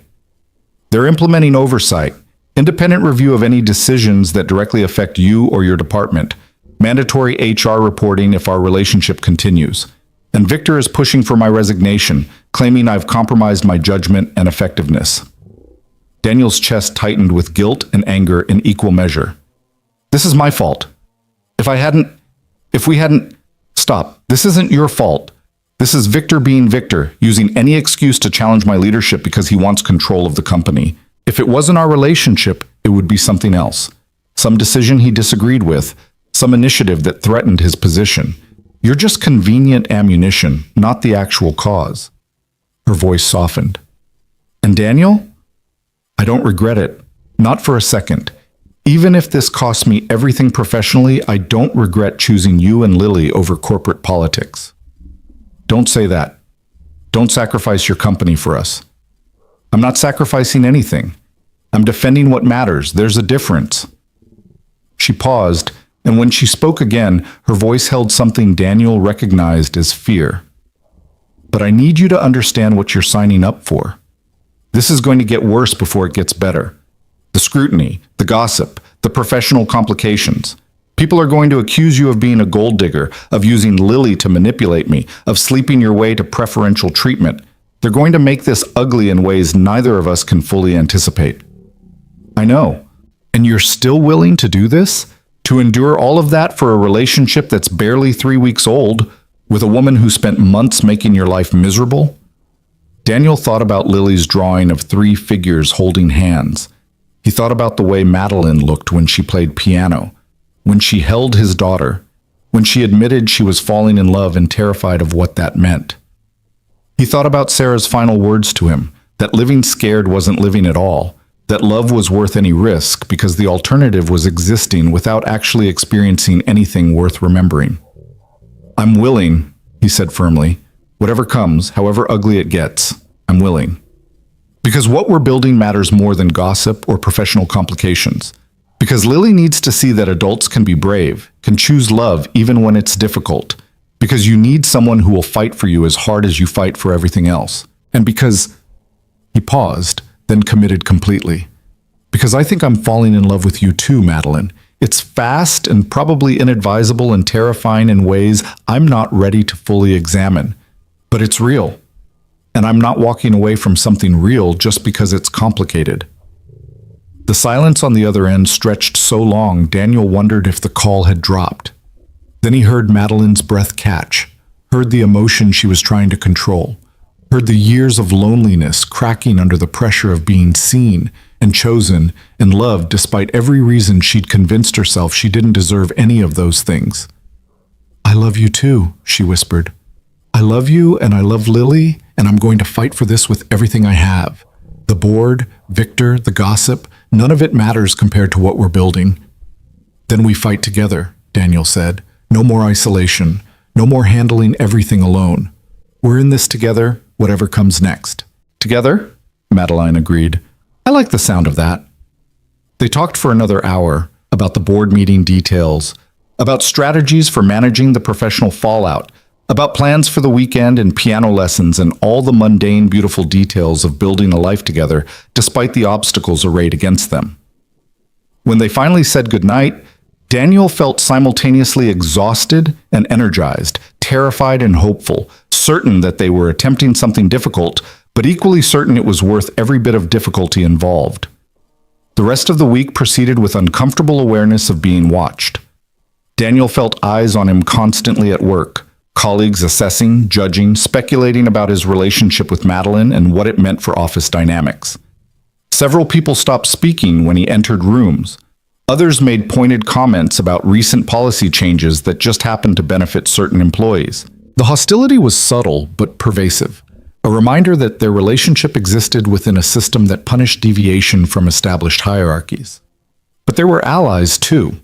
James, despite his concerns, defended Daniel in conversations he only heard about secondhand.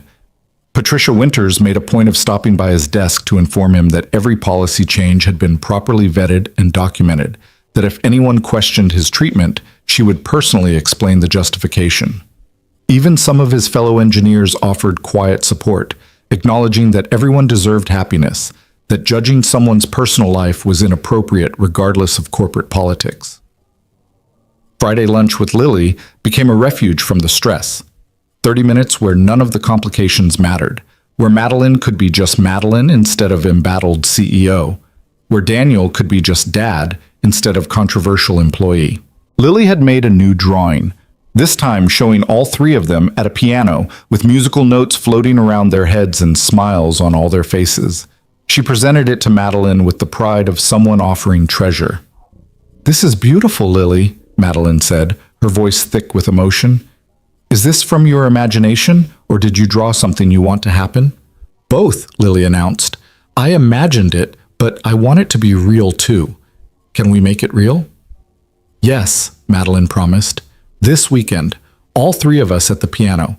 I'll teach you the basics and your father can watch, and we'll make this drawing come to life. And we'll all be happy? Yes, sweetheart, we'll all be happy. Lily seemed satisfied with this plan. She climbed into Madeline's lap with the casual affection of someone who'd already decided this particular adult was safe, was family, was permanent despite all the adult complications swirling around them. And watching his daughter trust someone this completely, watching Madeline hold her like she was precious and fragile and worth protecting at any cost, Daniel felt certainty settle in his chest.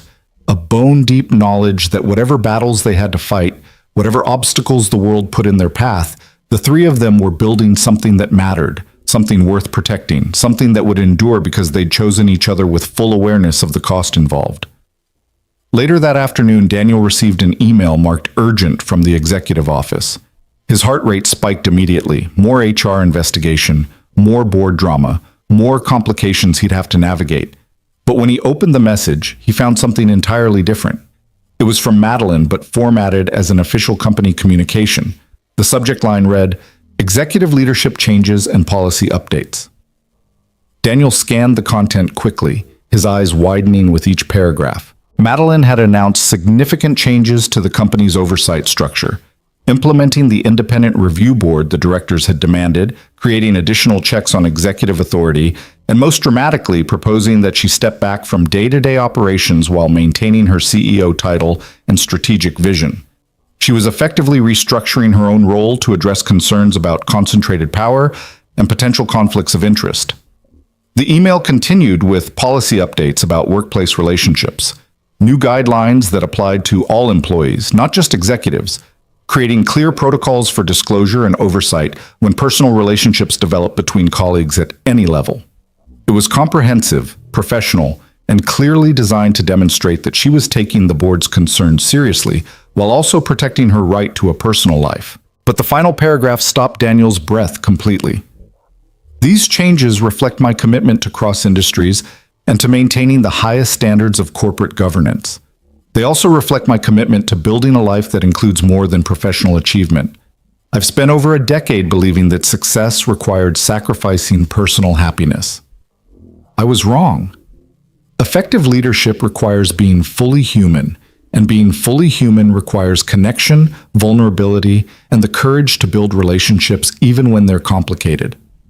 I'm grateful to everyone who has supported these changes and to those willing to trust that I can be both an effective CEO and a woman learning how to have a family again. It was the most personal thing Daniel had ever seen Madeline write in a professional context, a public acknowledgement of their relationship, of her intentions, of her willingness to fight for what they were building, even when fighting meant restructuring her entire professional existence. His phone buzzed. Too much? Daniel typed back. Perfect. Brave. Exactly what was needed. The board approved it. Victor voted against, but he was outnumbered. We have breathing room now. We have space to build this properly without constant crisis management. I love you, Daniel sent, because sometimes the simplest truths were the only ones that mattered. I love you too.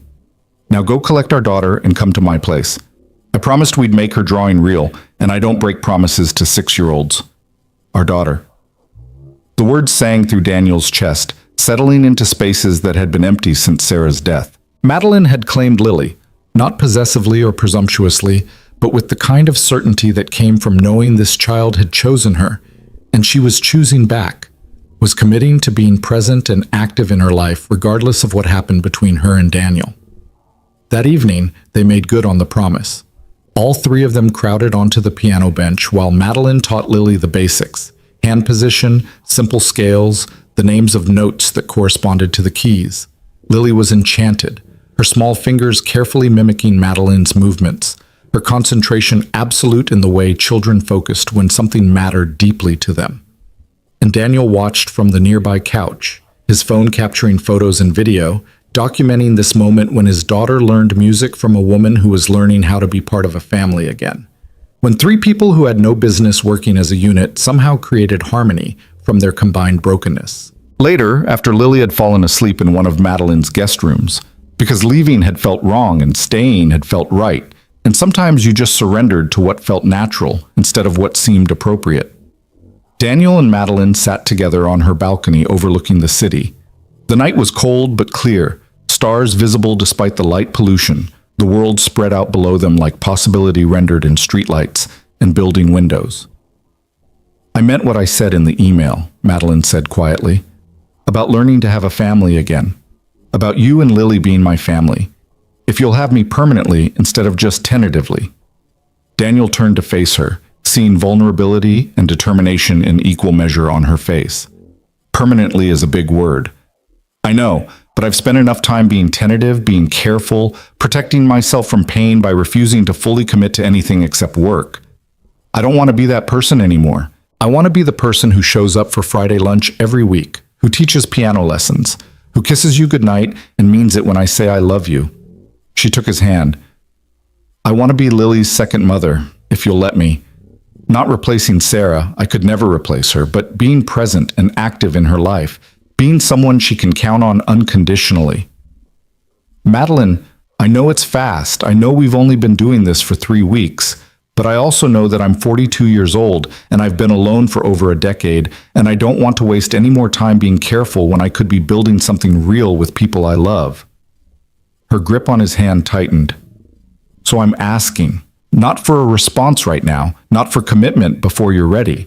Just asking if you can imagine a future where the three of us are permanent, where we're actually a family instead of just people trying to figure out if family is possible."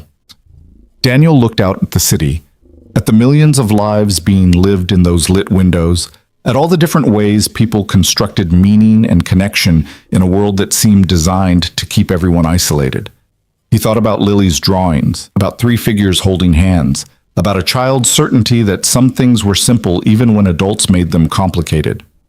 He thought about Sarah and what she'd want for him and Lily, and he knew with absolute certainty she'd want them to be happy, to be loved, to build a new family, not as replacement, but as continuation, proof that love didn't end with death, that you could honor what you'd lost while also embracing what you'd found. "I can imagine it," Daniel said finally. "I can imagine Friday lunches becoming permanent tradition, piano lessons becoming weekly ritual, you being present for school performances and scraped knees and teenage drama years from now. I can imagine loving you not just in the early stages when everything feels intense, but in the boring middle stages, when we're just existing together, when the dramatic gestures give way to daily maintenance of choosing each other over and over. I can imagine all of it, Madeline, and it terrifies me and excites me in equal measure. So we try. We commit to trying, to building this properly, even though it's scary and complicated. We try. We commit. We build this together, whatever shape it takes, however long it takes to feel stable instead of precarious." Madeline leaned her head against his shoulder, and they sat together in comfortable silence while the city continued its endless motion below them. Inside, Lily slept peacefully in the guest room that would gradually become her room, filling with toys and artwork and the evidence of a child who'd claimed this space as hers. And tomorrow they would face whatever complications came next: board politics, office gossip, the logistics of blending lives that had been separate for so long. But tonight, they were just 3 people learning how to be family, learning that broken pieces could fit together if you were patient enough to find the right configuration, brave enough to risk the sharp edges, and committed enough to keep trying even when it hurt. The week had brought crisis and resolution in equal measure. The next week would bring different challenges, different obstacles to navigate together. But for now, in this moment, they had each other. They had chosen each other. And sometimes, Daniel thought, that was enough to build on. Sometimes choosing was the beginning, and everything else was just the work of honoring that choice day after day, moment after moment, through whatever came next. The following weeks tested their resolve in ways neither Daniel nor Madeline had fully anticipated. The board's oversight committee became a constant presence in their professional lives, reviewing decisions, questioning judgment calls, scrutinizing every interaction between them at work with the kind of suspicious attention that made even innocent conversations feel dangerous. Victor Kane continued his campaign against Madeline's leadership, using every board meeting as an opportunity to suggest her personal relationship had compromised her effectiveness. that the company needed fresh leadership unburdened by romantic distractions. But something unexpected happened as the pressure increased. The employees, the people who actually worked at Cross Industries beyond the executive suite and boardroom politics, began pushing back. It started small. A petition circulating through the systems engineering department defending Daniel's integrity and work performance. Then other departments joined, adding their voices to the growing chorus of support. People who'd never spoken to Daniel directly signed statements affirming that the policy changes Madeline had implemented were long overdue corrections of existing problems, not favoritism disguised as reform. James Chen, despite his initial concerns, became an unlikely advocate. "Look," he told Daniel one afternoon when the stress was particularly overwhelming, "I thought you'd lost your mind dating the CEO. But watching how this is playing out, watching her fight for you, watching you handle the scrutiny with dignity, watching both of you maintain professionalism while also refusing to hide like you're doing something wrong, it's changing how people think about workplace relationships and power dynamics. You're making it okay for people to be human at work, to have complicated lives that don't fit neat corporate categories." Daniel hadn't considered that perspective, that their visibility, their refusal to hide or apologize for loving each other, might be creating space for others to exist more authentically in an environment that usually demanded everyone compartmentalize their humanity. It was a strange kind of activism, unintentional, but apparently meaningful to people who'd spent years believing work required sacrificing personal identity at the office threshold. The real challenge came 6 weeks after that board meeting when Victor made his most aggressive move yet. He called an emergency board session, presenting evidence he claimed demonstrated Madeline had approved a major contract with a vendor who happened to be Daniel's former college roommate, a connection Victor framed as corruption, nepotism, proof that Madeline's judgment had been irreversibly compromised by her relationship. Madeline called Daniel that night from her office, her voice tight with controlled fury. "Victor found the Richardson contract from 2 months ago, before we were even together, before any of this started, but he's framing it like I approved it as a favor to you, like I'm funneling company money to your friends." "Tom Richardson and I haven't spoken in 5 years, Daniel said, his own anger rising. "We were roommates freshman year and then we drifted apart. I didn't even know his company bid on that contract until you're telling me right now." "I know. The Oversight Committee knows. Everyone with access to the timeline knows Victor is manufacturing a scandal, but he's good at creating doubt, at making people question what they know to be true. He's suggesting that maybe you rekindled the friendship. Maybe I was already interested in you back then. Maybe this whole thing has been happening longer than we've admitted. That's insane. That's Victor. He deals in plausible doubt, not truth. And the board," her voice cracked slightly, "half of them want to believe him because it gives them an excuse to replace me with someone more traditional, someone who won't challenge their comfortable assumptions about how CEOs should behave." Daniel could hear the exhaustion underneath her anger, the accumulated weight of weeks of fighting battles on multiple fronts, while also trying to build a relationship and be present for Lily. Madeline was strong, but everyone had limits. Everyone eventually reached the point where fighting felt futile, where surrendering seemed like the only way to stop the relentless pressure. "What do you need from me?" Daniel asked quietly. "I need you to trust that I'm going to fix this. I need you to keep being exactly who you are, showing up for work, being present for Lily, not letting Victor's manufactured drama change how you live your life." She paused, and when she spoke again, her voice held something harder, more determined. "And I need you to be ready for what comes next. Because I'm done playing defense. I'm done letting Victor dictate the terms of engagement. It's time to go on offense." The following Monday, Madeline called another emergency board meeting, but this time she was the one who'd requested it, who'd set the agenda, who'd prepared the presentation that would either secure her position or end her tenure as CEO. She didn't tell Daniel the details, just kissed him goodbye that morning with fierce intensity and whispered that she loved him regardless of what happened in the next few hours. Daniel spent the morning unable to focus on work, checking his phone compulsively for updates that didn't come. Around him, the office buzzed with speculation about the meeting. Someone had leaked that Madeline was making a major announcement, that the balance of power between her and Victor was about to shift decisively, one direction or the other. People placed bets on outcomes, discussed contingency plans if leadership changed, performed all the small rituals of employees bracing for organizational upheaval. At 11:30, Daniel's phone finally buzzed. "It's done. Come to the executive conference room. I want you to hear this directly." Daniel's hands were shaking as he rode the elevator to the 49th floor, past his usual stop, into the rarefied territory of executive leadership, where decisions got made that affected hundreds of lives. Madeline's assistant waved him through with a tight smile that suggested she knew something significant had just occurred, but wasn't authorized to share details. The executive conference room was empty except for Madeline, who stood at the windows looking out at the city with her back to the door. She turned when Daniel entered, and he saw her face was composed, but her eyes were red-rimmed, evidence of tears she'd already shed or was still fighting to contain. "What happened?" Daniel asked, moving toward her. "I gave them an ultimatum," Madeline said. "Not the board, Victor specifically. I told him I'd been investigating his financial dealings for the past month, that I had documentation of several questionable transactions that violated company policy and possibly securities law. Nothing definitive yet, but enough to raise serious concerns that would require extensive auditing and potential legal action. You threatened him. I gave him a choice. He could resign quietly, citing personal reasons, and I would ensure the investigation concluded without criminal referrals. Or he could continue his campaign against me, and I would release everything I'd found to the board and let the legal process proceed naturally." Madeline's jaw tightened. "He chose resignation, effective immediately. He's already cleaning out his office." Daniel stared at her, trying to process what she'd done. Madeline had weaponized her power, used her position and resources to eliminate a threat through tactics that were legally defensible but morally complicated.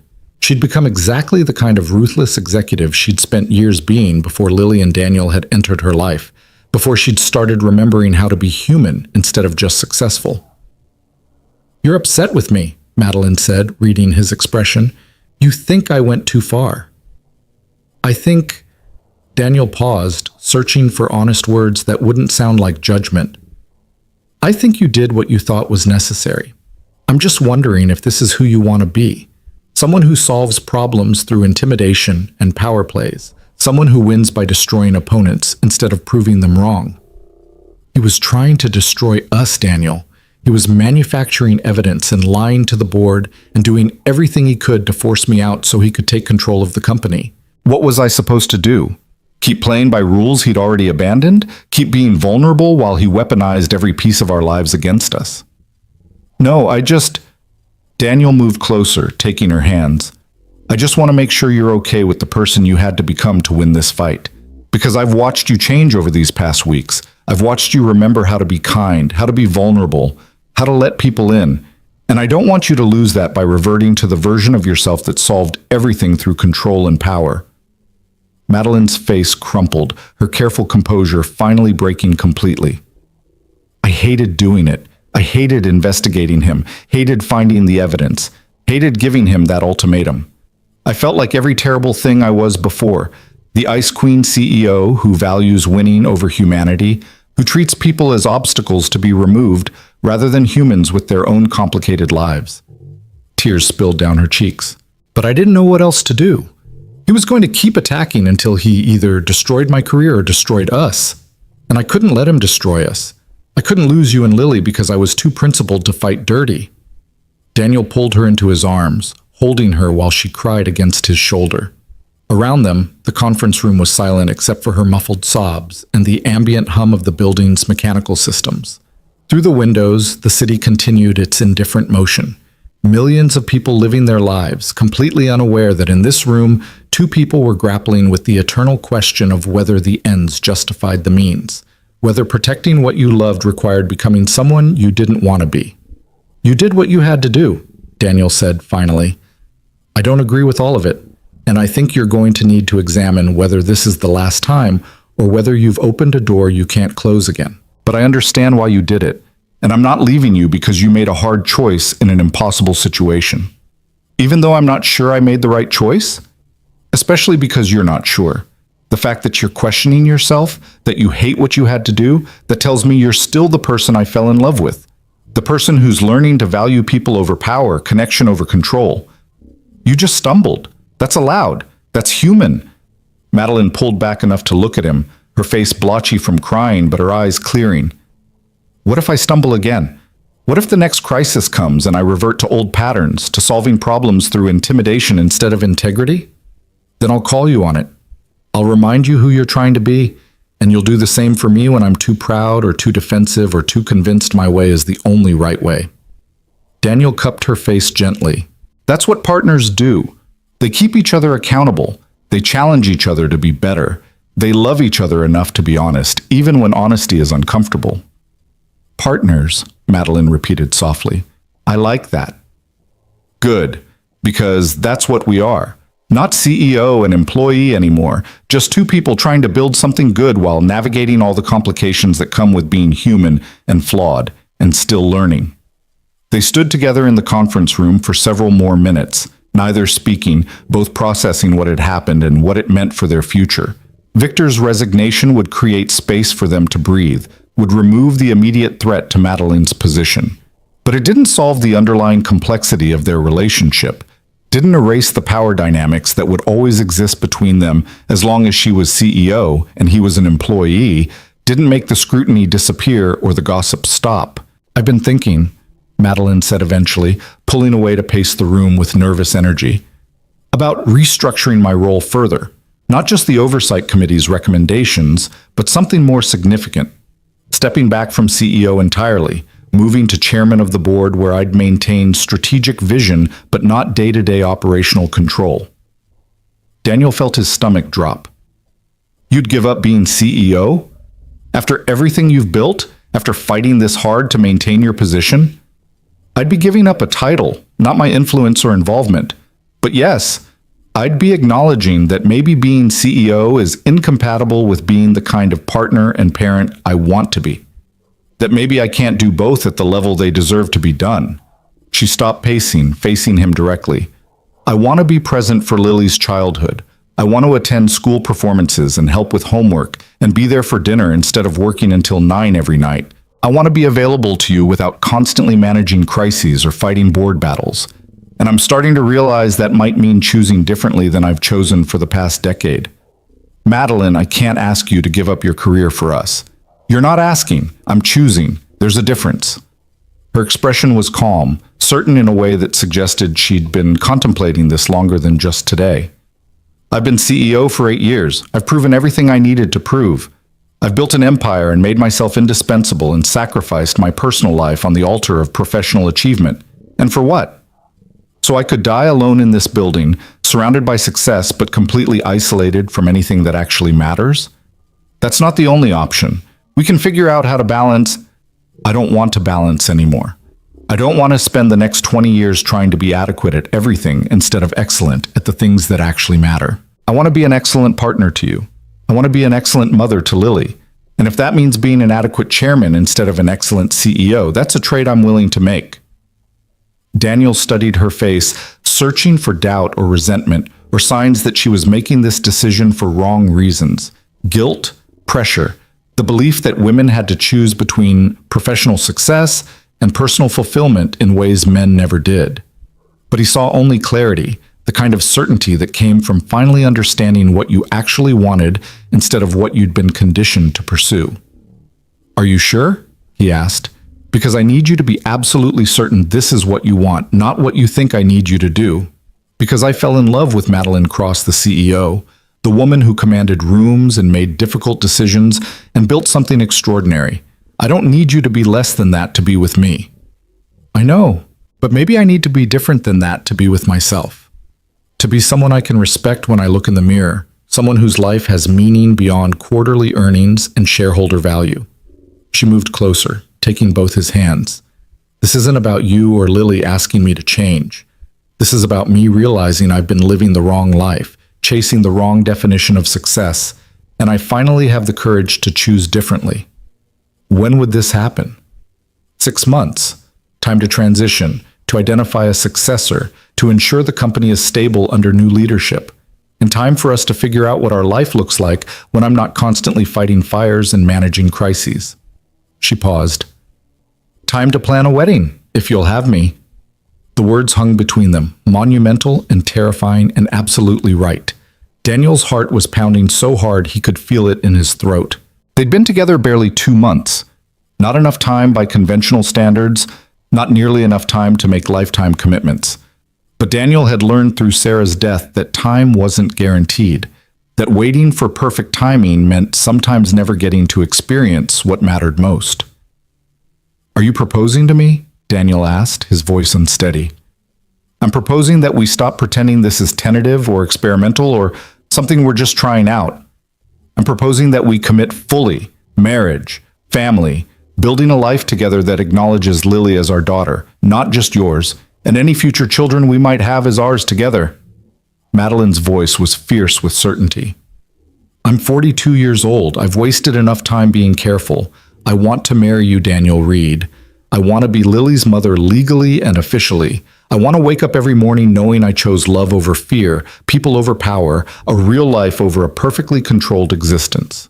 Daniel felt tears burning his eyes. "I want that too," he said hoarsely. "All of it. But Madeline, are you sure you've thought this through? The practical aspects, the implications, what it means for Lily to have someone who isn't her biological mother taking on that role?" "I've thought about nothing else for weeks, and I've talked to child psychologists about how to approach this respectfully, honoring Sarah's memory while also being present in Lily's life. I know I can't replace her mother.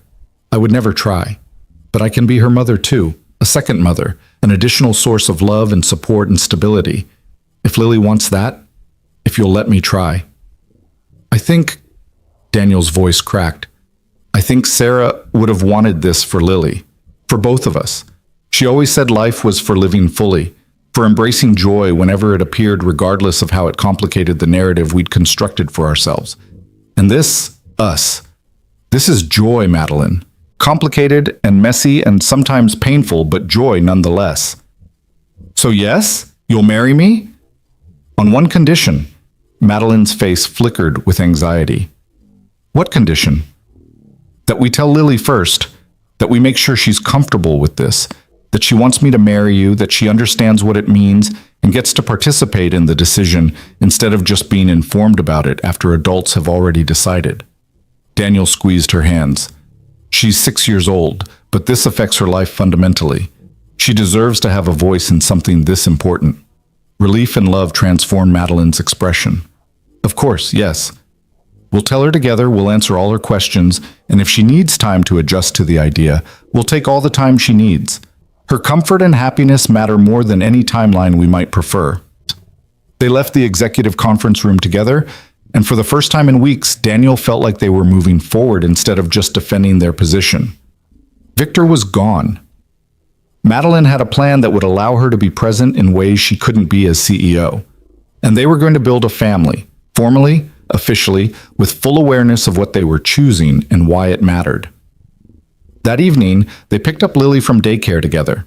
She was delighted to see both of them, chattering about her day while they drove to Madeline's penthouse.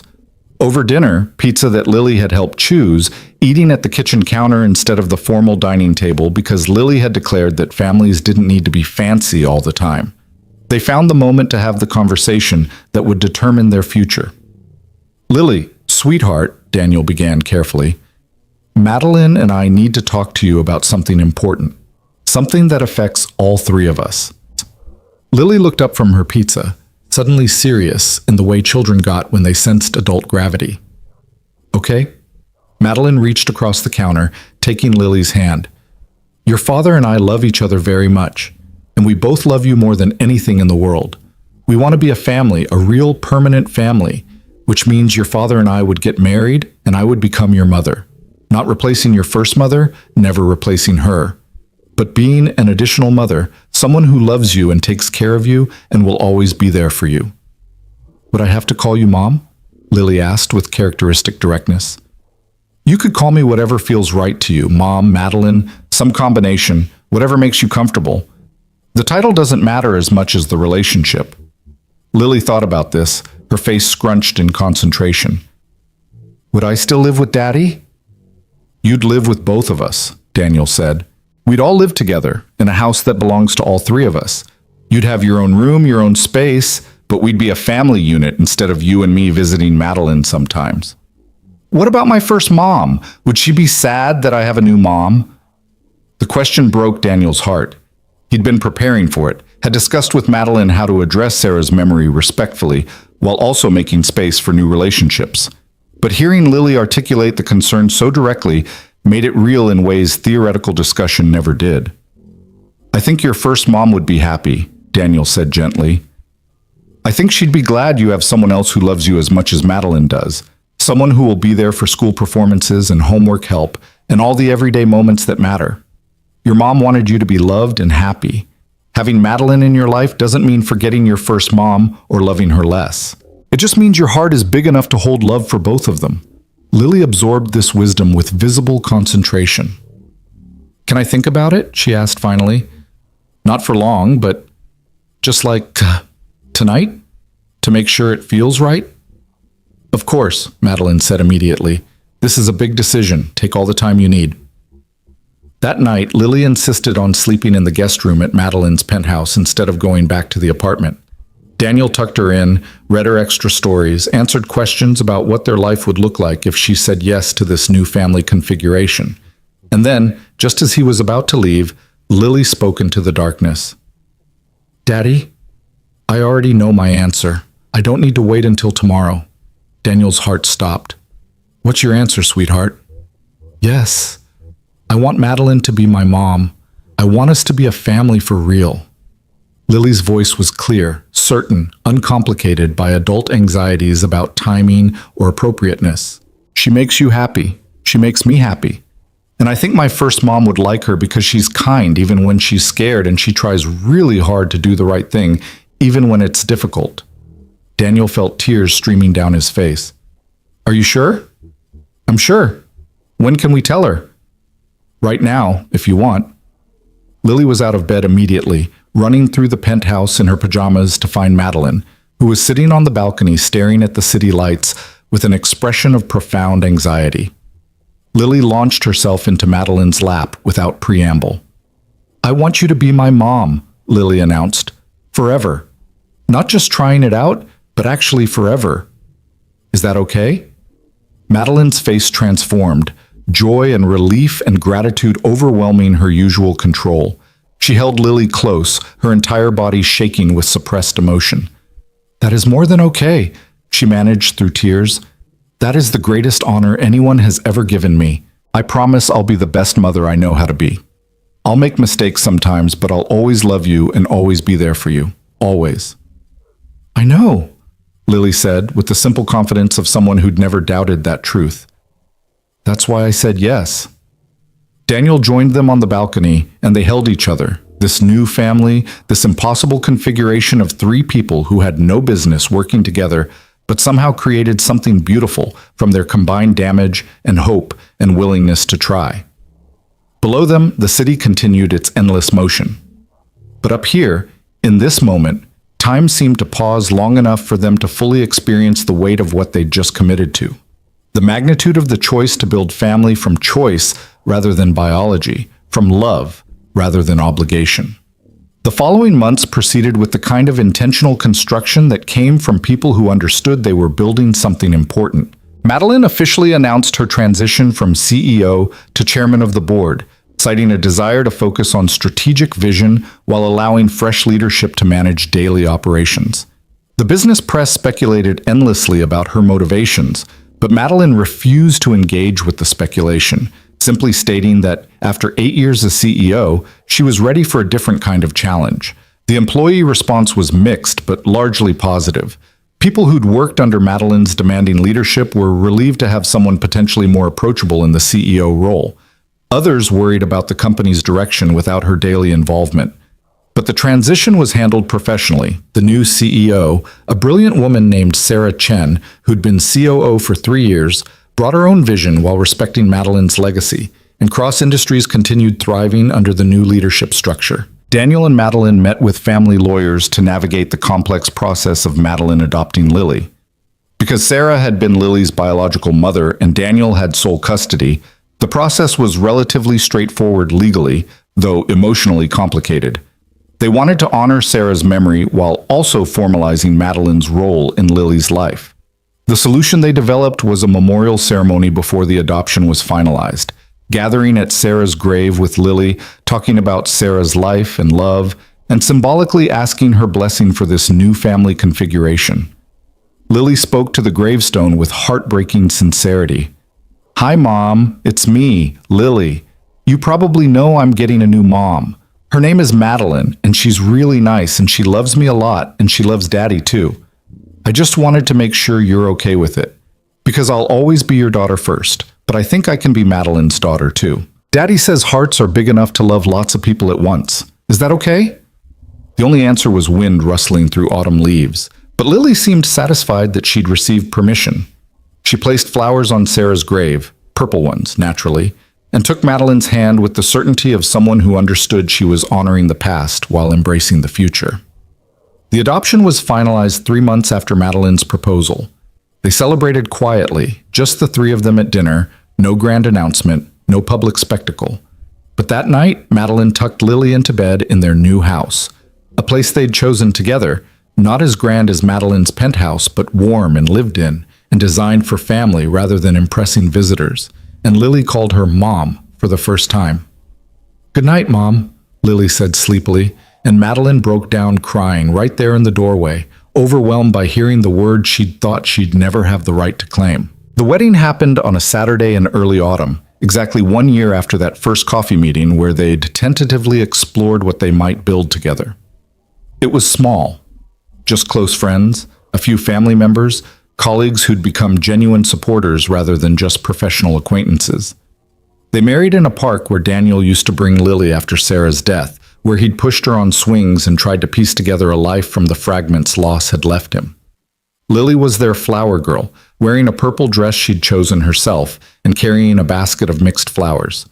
Some for the ceremony, others to place on Sarah's grave afterward, maintaining the connection between past and present, honoring what had been while celebrating what was becoming.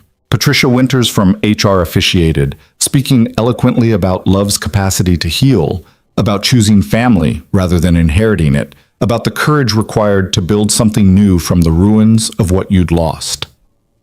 When it came time for vows, Daniel spoke directly to Madeline with his voice shaking but steady.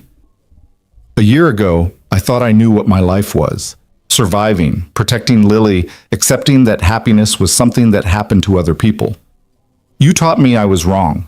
You taught me that people can change, that cruelty can transform into kindness, that someone who seems incapable of love might just be protecting themselves from the pain love can bring. You chose us when you could have chosen power. You chose vulnerability when you could have chosen control. You chose to be human when it would have been easier to remain invulnerable. I love you for all of it, the choices you made, the person you're becoming, the mother you've already proven yourself to be. I promise to choose you every day, to call you forward when you're tempted to retreat, to love you through the difficult moments as fiercely as I love you in the easy ones." Madeline's voice was rough with emotion when she responded. "I spent over a decade believing the only thing worth pursuing was success, that personal happiness was a luxury I couldn't afford after loss destroyed my first attempt at family. You and Lily proved me wrong about everything. You taught me that vulnerability isn't weakness, that letting people in doesn't inevitably lead to pain, that I could be both strong and soft, both powerful and human. Daniel, you saw me at my absolute worst, cruel, controlling, using power to mask pain, and you offered me kindness anyway. You gave me grace I didn't deserve and space to become someone I could respect. And Lily," she turned to look at their daughter, standing nearby with her flower basket and gap-toothed smile. "Lily, you drew me into your family before I had any right to be there. You decided I was worth saving, and you refused to accept my rejection of that gift. You taught me that love is simple when you stop overthinking it, that family is who shows up and stays, and that even people who've forgotten how to be kind can remember if someone believes in them enough. I promise to be the mother and wife you both deserve, to show up every day, to choose presence over perfection, to love you both with everything I have." They exchanged rings, simple bands, nothing ostentatious, physical reminders that they'd chosen each other and would keep choosing each other through whatever came next. When Patricia pronounced them married, Lily cheered louder than anyone, running forward to hug them both, while the small gathering applauded and the autumn sun broke through clouds like blessing or possibly just weather, but beautiful either way. The reception was casual, cake and champagne in the park pavilion, music from a local string quartet, conversations that flowed naturally rather than following formal wedding reception scripts. James Chen gave a toast that managed to be both funny and sincere, talking about watching Daniel and Madeline transform from antagonists to partners, from people committed to isolation to people brave enough to risk connection. Mrs. Patterson from the daycare spoke about Lily's certainty from the very beginning that Madeline just needed reminding how to be kind, and how that 6-year-old wisdom had proven more accurate than any adult analysis. As evening approached and the celebration wound down, Daniel found himself standing at the edge of the park with Madeline, watching Lily play with several children who'd attended the wedding. Their daughter, both of theirs now, legally and emotionally, was laughing with the unself-conscious joy of someone who felt secure and loved, and certain that her family was permanent rather than provisional. "Did you ever imagine this?" Madeline asked quietly. "When you were enduring my daily cruelty, did you ever imagine we'd end up here?" "Never, not even in my most optimistic moments." Daniel took her hand. "But I'm glad we did. I'm glad Lily was stubborn enough to believe in you when I'd given up. I'm glad you were brave enough to admit you were tired of being cruel. I'm glad we both chose to try when every logical reason said we shouldn't." "It wasn't logical," Madeline agreed. "It was terrifying and impractical and probably inadvisable from every conventional perspective. But it was also the best decision I've ever made. Choosing you and Lily over everything else I thought mattered. Choosing family over empire, love over power, being human over being invulnerable." They stood together watching Lily play, watching the sun set over the park where their new life had officially begun.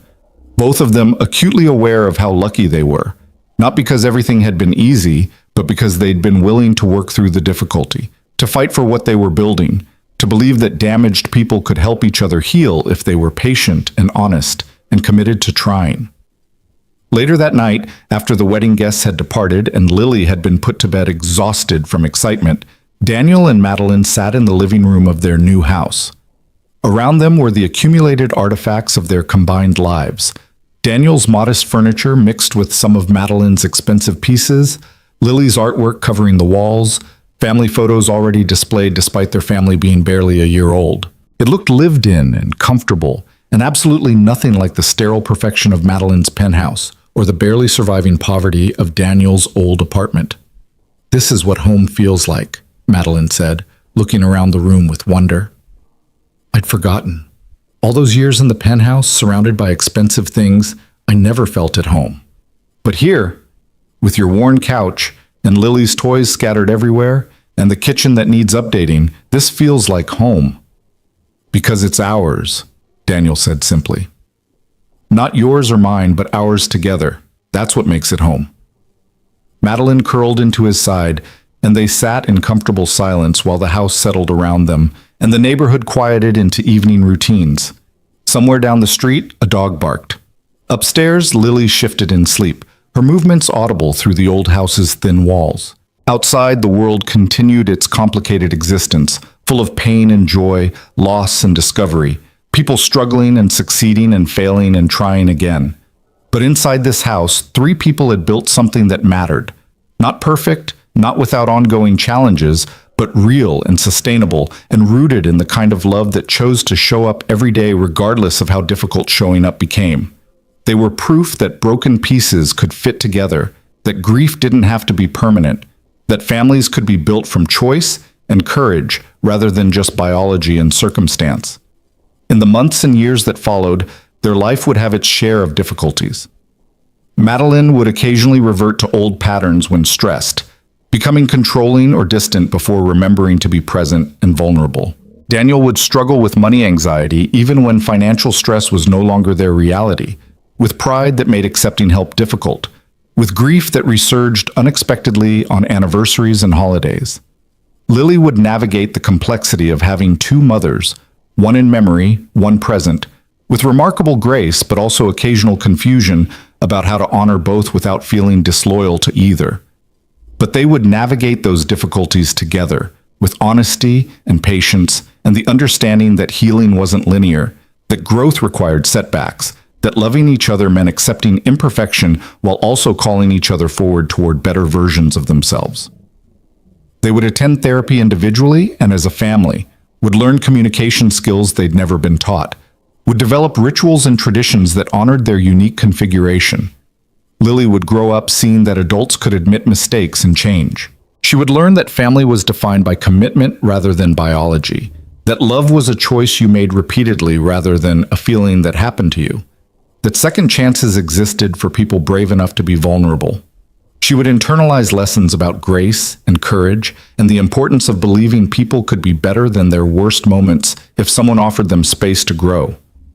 And Daniel and Madeline would wake up each morning in their shared home, would drink coffee together before starting their days, would text each other observations and inside jokes throughout the afternoon, would reunite each evening for dinner with their daughter and the small, beautiful routines of family life. They would travel together, would celebrate holidays, would navigate Lily's childhood and eventually her adolescence with all its complicated emotions and challenges. They would argue sometimes about parenting decisions, about how to spend money, about whose family to visit for holidays, about all the mundane conflicts that arose when people built lives together. But they would argue fairly, would repair when they hurt each other, would remember that being right mattered less than being kind, that winning arguments mattered less than maintaining connection. On difficult days when old pain resurfaced, they would remind each other why they'd chosen this, would look at Lily's artwork covering the refrigerator, would remember the journey from antagonism to partnership, would acknowledge how far they'd traveled from the people they'd been when they first met. They would be grateful for second chances, for children wise enough to believe in redemption, for their own willingness to risk vulnerability even when every instinct screamed to protect themselves through isolation. But that was all in the future, unwritten and uncertain, full of possibility and challenge in equal measure. Tonight, on their wedding night, Daniel and Madeline sat together in their living room and simply existed, two formerly broken people who'd found each other at exactly the right moment, who'd chosen to build something beautiful from the wreckage of what they'd lost, who'd learned that sometimes the most unlikely families were the ones that mattered most. Upstairs, Lily slept peacefully, secure in the knowledge that she was loved unconditionally by two parents who would show up for her every day, who would make mistakes but own them, who would model what it meant to be human and flawed and still worthy of love.